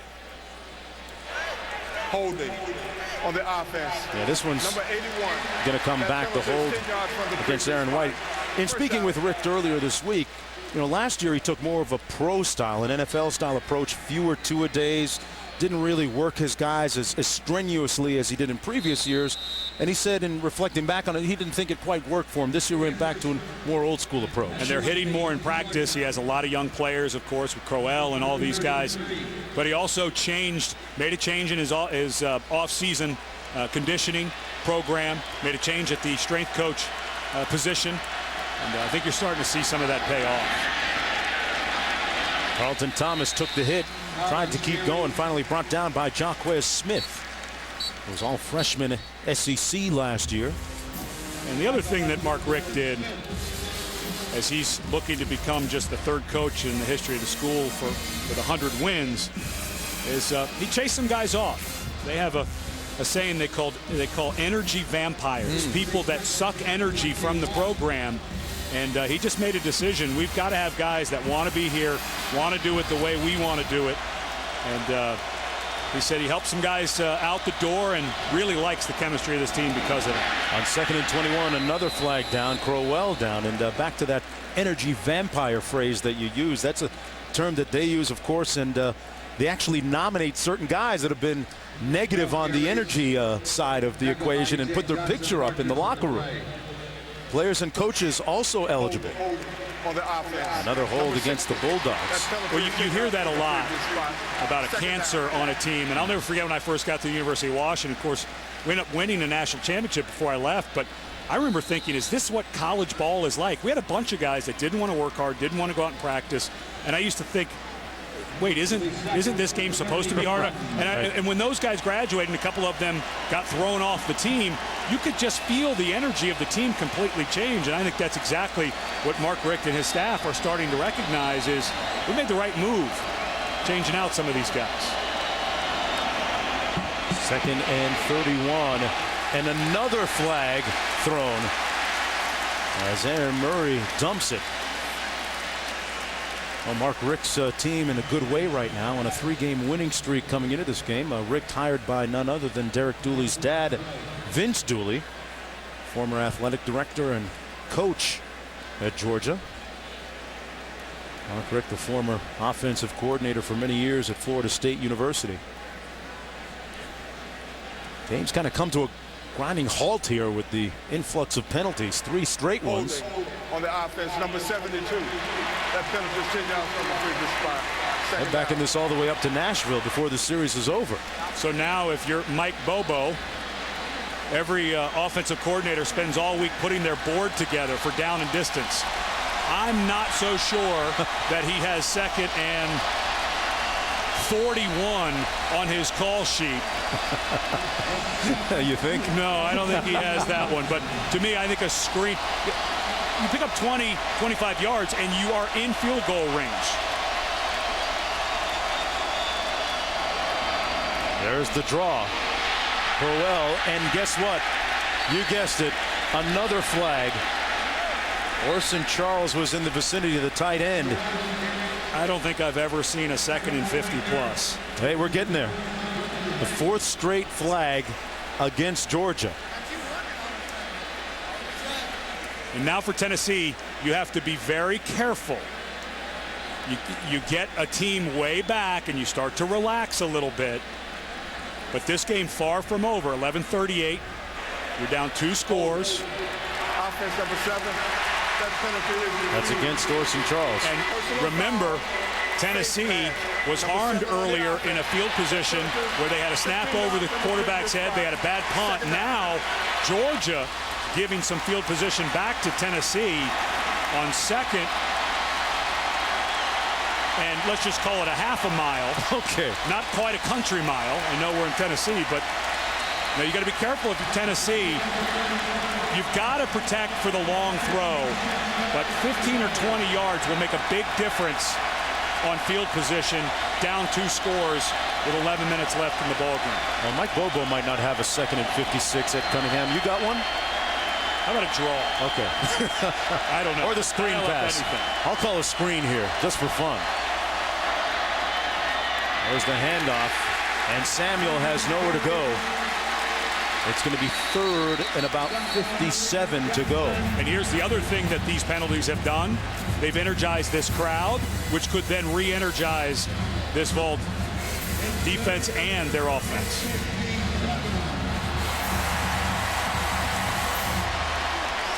Well, penalties really crippling the Bulldogs here in the 3rd quarter and 4th quarter. 2nd half, they've had 5.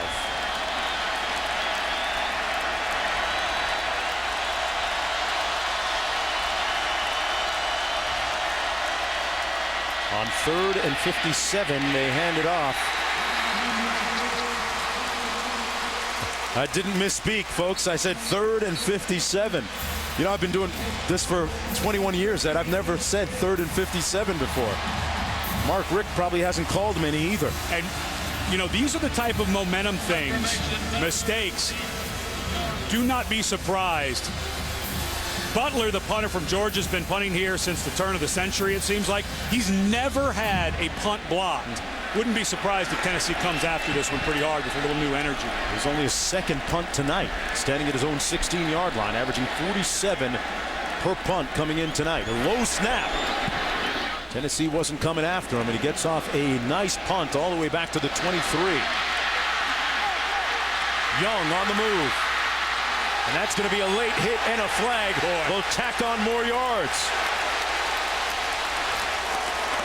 A 48-yard punt, 20-yard return. They'll add some more on the flag. And even though Georgia won their last 2 ball games, remember we were talking about how lethargic they were in the second half, and now Bulldog fans watching this game starting to think, what in the world is going on with our team in the second half? We had a great third quarter. Play was over. Personal foul, number 88 on the kicking team. That penalty is 15 yards added to the end. And that's Arthur Lynch, who didn't give up on the tackle. And all of the sudden, Tennessee has a little bit of life. Well, 65 yards and penalties will energize the crowd and the home team. Tack on a late hit. Hey, the Orange are back in business. Well, you know what? Just a moment ago, Georgia was on the 34-yard line in Tennessee, and then there's a flag thrown on one play. A second one, followed by a third, which backed it up a few more yards on this nice run by Crowell. There were 4 penalties in all before the punt, and the 20-yard punt return on the 48-yard punt tacks on some more yard. Hey, Tennessee in business. And if Georgia just takes a knee 2 plays in a row, they kick a 51-yard field goal and go up 16. And I don't blame Georgia for getting conservative there at the end. I think they were worried about, man, if we throw something and get a pick down here. But the field flipped on that punt return. There's Bray, a little heat, and they heat him up. That incomplete, and that's going to be a flag. He wasn't outside the tackle box. That's going to be grounding.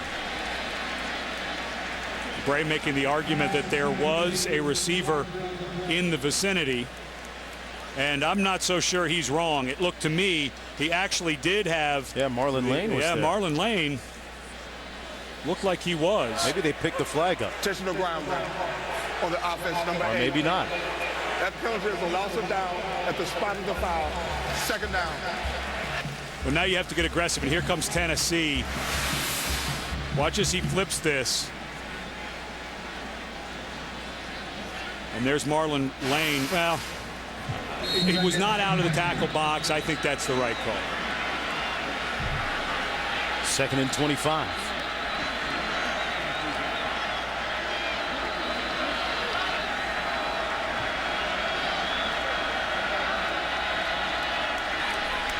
Shuffle pass to Lane. Lane with a little bit of room into Georgia territory. The 49 gets back 9 yards, brought down by Sean Williams. And now Tennessee has to be thinking 4 downs every time they have the ball. So here you are at 3rd and call it 15. I think you want something, maybe a slant, maybe something that gets you into like a 4th and 6 kind of territory, knowing that Georgia's going to be playing off a little bit with a 2-touchdown lead.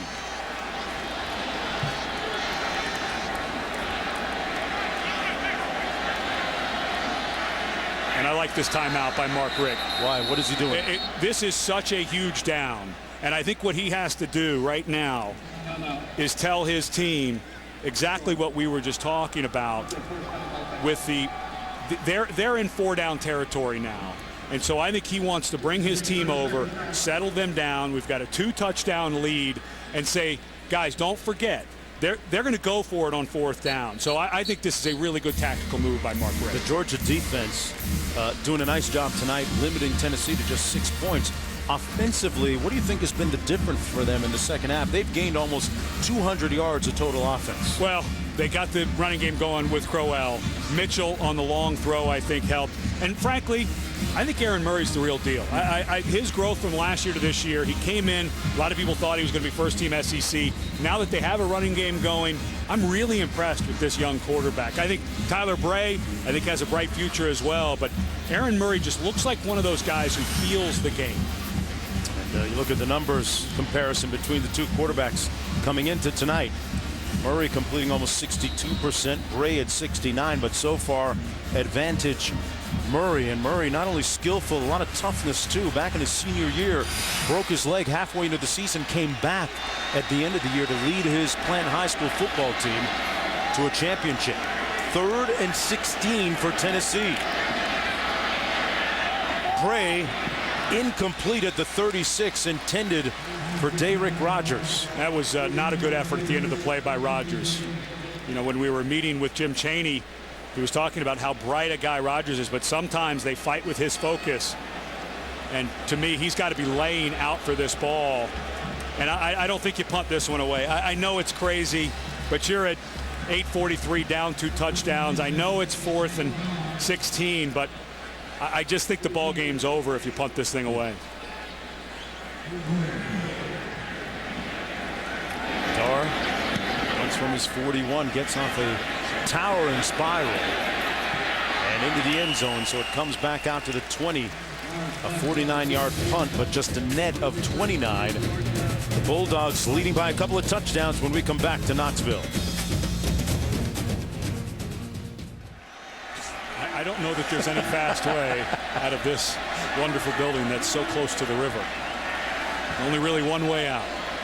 Well, there are boats out there too. 4th and 10. Here's the punt. Young standing back at his 25. They need a play. And they're not going to get one. Young brought down. Good coverage by the Bulldogs.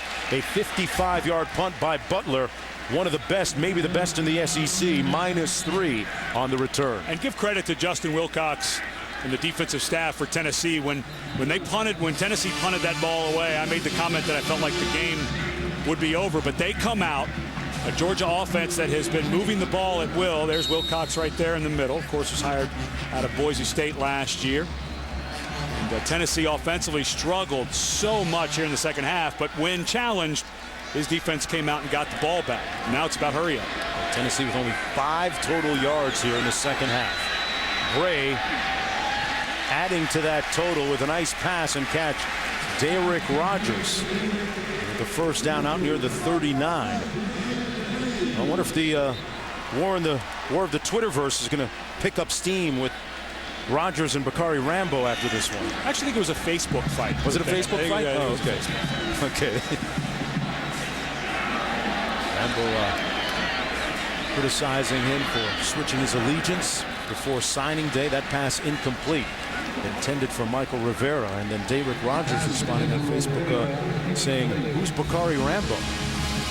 He's the guy who has 4 interceptions on the year. Leads the country is who he is. But you've got to, if you're Tennessee, you have got to keep your foot on the gas here. Obviously, clock is stopped now because of the incomplete pass. But anything, even when a runner goes out of bounds, remember a couple years ago they changed that rule.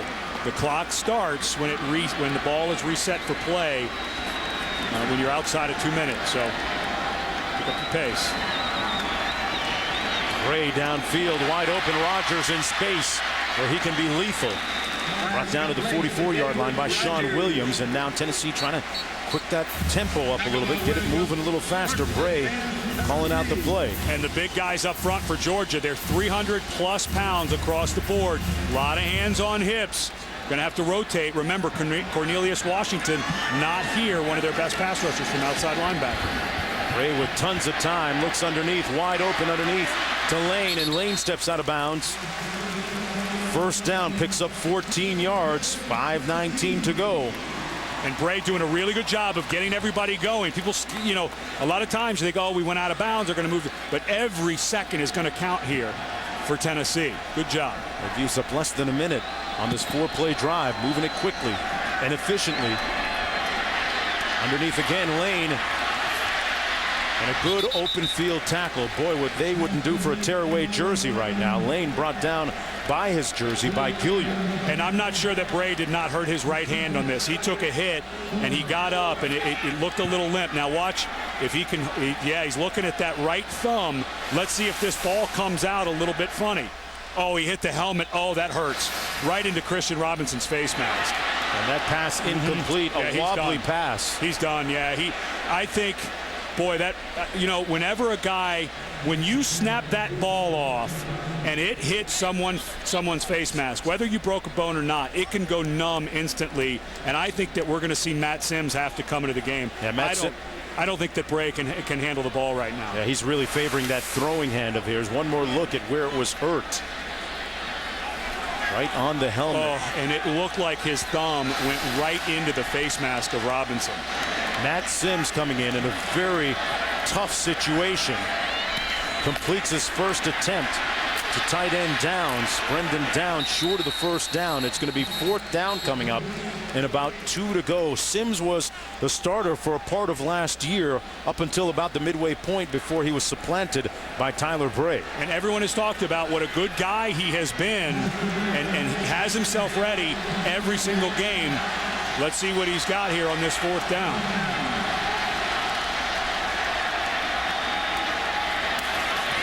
Simms completes the pass to the first down. DeAnthony Arnett picks up 8. What a nice throw by Simms on the outcut. Well, you're talking about coming in a tough situation. And a lot of times it's helpful because you don't have time to think. You just go out and you have to sling it. Bad snap. Ball comes out in a hurry. Nice tight spiral. Good throw. On first down into the end zone. Incomplete at the 1-yard line. Broken up nicely by Sanders Cummings. Intended for Rivera. And now you're in a position where, of course, down 13. I think even no matter when you score here, I think you've got to be thinking onside kick for Tennessee. I just don't think you can kick it away. And Tyler Bray he's done. That hand, you can tell how he's holding it. There's just no way he's going to be able to control the ball. So this is going to fall on the senior, Matt Simms. Matt Simms, the son of NFL great Phil Simms. 2nd and 10. They can try and heat him up. He mishandles the snap. And he's going to be sacked. Tries to throw it away. Christian Robinson was there with the heat. And that's going to be grounding. And Derek Dooley perhaps seeing his chances fade a little bit more there. And that was not a great snap, but completely handleable. Should have been handled by Matt. And I think Intentional grounding. Offense number 12. That penalty is a loss of down at the spot of the foul. 3rd down. Now, if you're Jim Chaney, the offensive coordinator, how many 3rd and 2nd and longs have we seen here in the second half? I think you've got to think of something like an out cut or something that's going to pick up 8, 10, 15 yards to make it a manageable 4th down. Well, they won't be punting, that's for sure. 3rd and 27.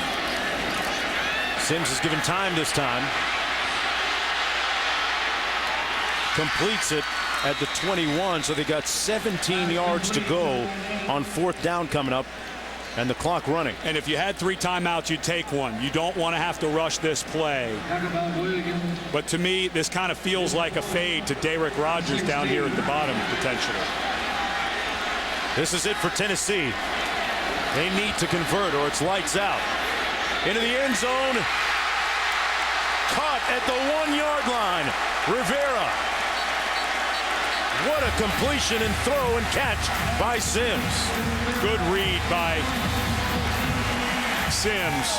And how many times have we seen Rivera tonight from that tight end position over the middle? He was looking for the fade to Rogers. And on 1st and goal, they keep it. It was bobbled, actually.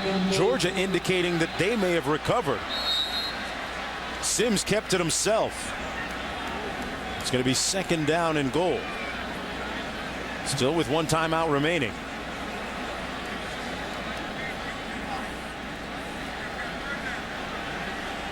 Ball was bobbled a little bit. So many times when a new quarterback comes in, sometimes you'll see a mishandled snap or two.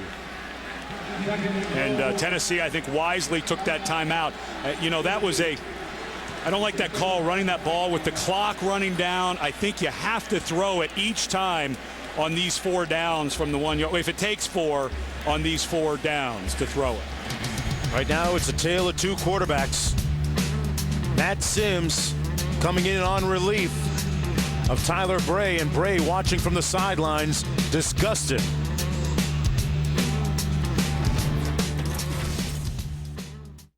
Welcome back to Tennessee. We're at 2nd and 1 on the 1, and backup Matt Sims is in for Tennessee on this crucial play. Tyler Bray, in an obvious amount of pain, told the training staff he wants to try to play. They padded up that right thumb, taped it. He's testing the tape job to see if he can hold a football, but as you saw when he threw that football, he's in an obvious amount of pain and frustration. He just went out to the team huddle to try and help Matt Sims to see if that backup can get it done for Tennessee right now.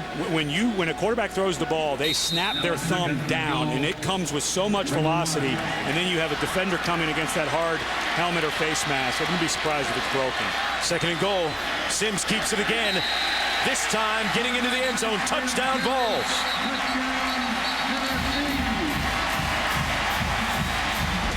Still showing signs of life with the extra point to come.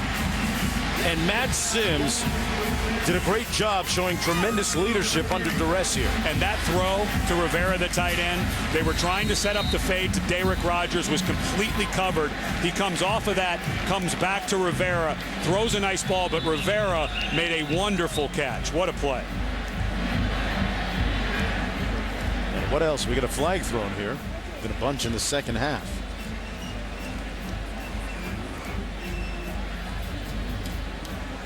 Matt Sims, who last year voiced his displeasure at being benched, this year playing a role of the great teammate.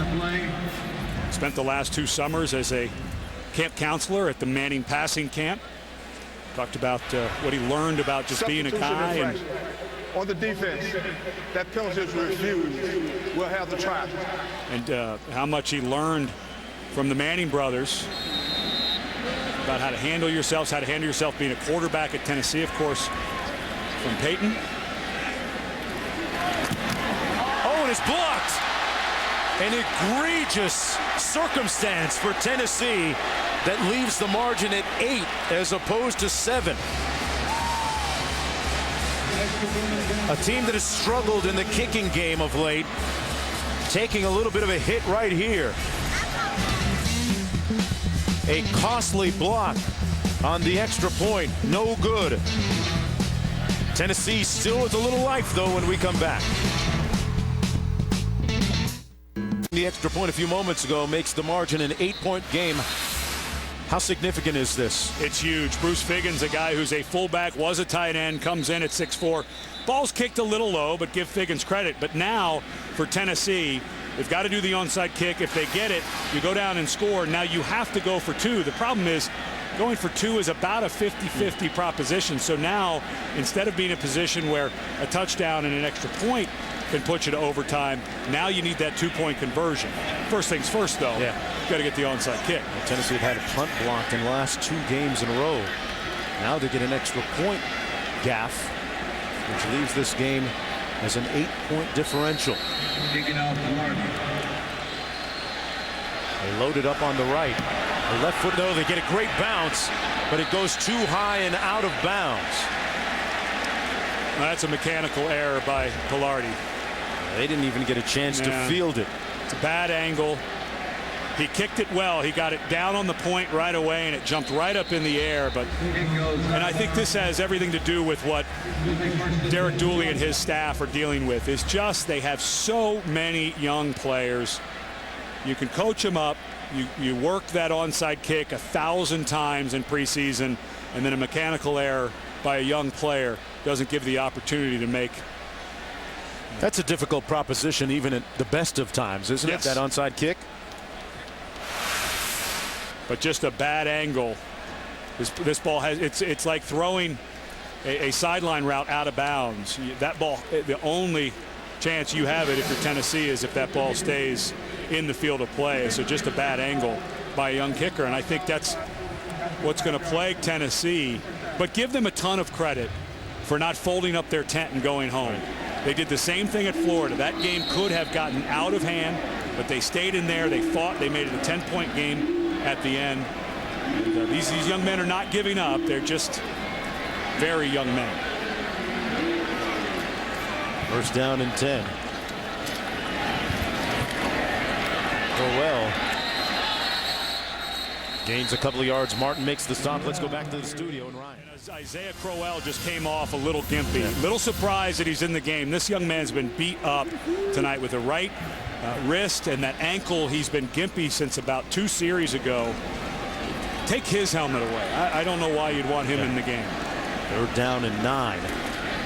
Samuel in for him, and he takes the handoff between the tackles, gets about 3. You really need depth in the SEC, and when you look at whether it's the East or the West, you need good bodies, healthy bodies to stay in competition here. Looking at the standings on the other half of the SEC, who do you think's the best team in the West? That is a loaded division. The reason I think it's Alabama is I think that they're more balanced and more dangerous offensively. I think that LSU has, they're getting better. They're figuring out, they're so much better, LSU is offensively this year with the new offensive staff than I think they were last year. But I think when you talk about defenses, you flip it. I think LSU, Tyrann Mathieu, I think is the best player in the country. He just week in and week out is able to make big plays from the secondary, but I just give it to Alabama just by a little bit because I feel like offensively they know who they are a little bit more than LSU at the moment. Well, hate to bring it up, partner, but with a timeout on the field, those divisions might look a little different in the oncoming years with the landscape continuing to change as A&M comes into the SEC. That's been approved, and talk about on op-ed this week at Cunningham, Missouri, a potential member of the SEC. And the latest report is that the majority of presidents in the SEC back that move. However, they don't think that they have the 9 votes necessary. Texas A&M not a voting member yet. And to me, makes not even 0 cents. It makes negative sense for Missouri to be in the Southeastern Conference. I don't get it.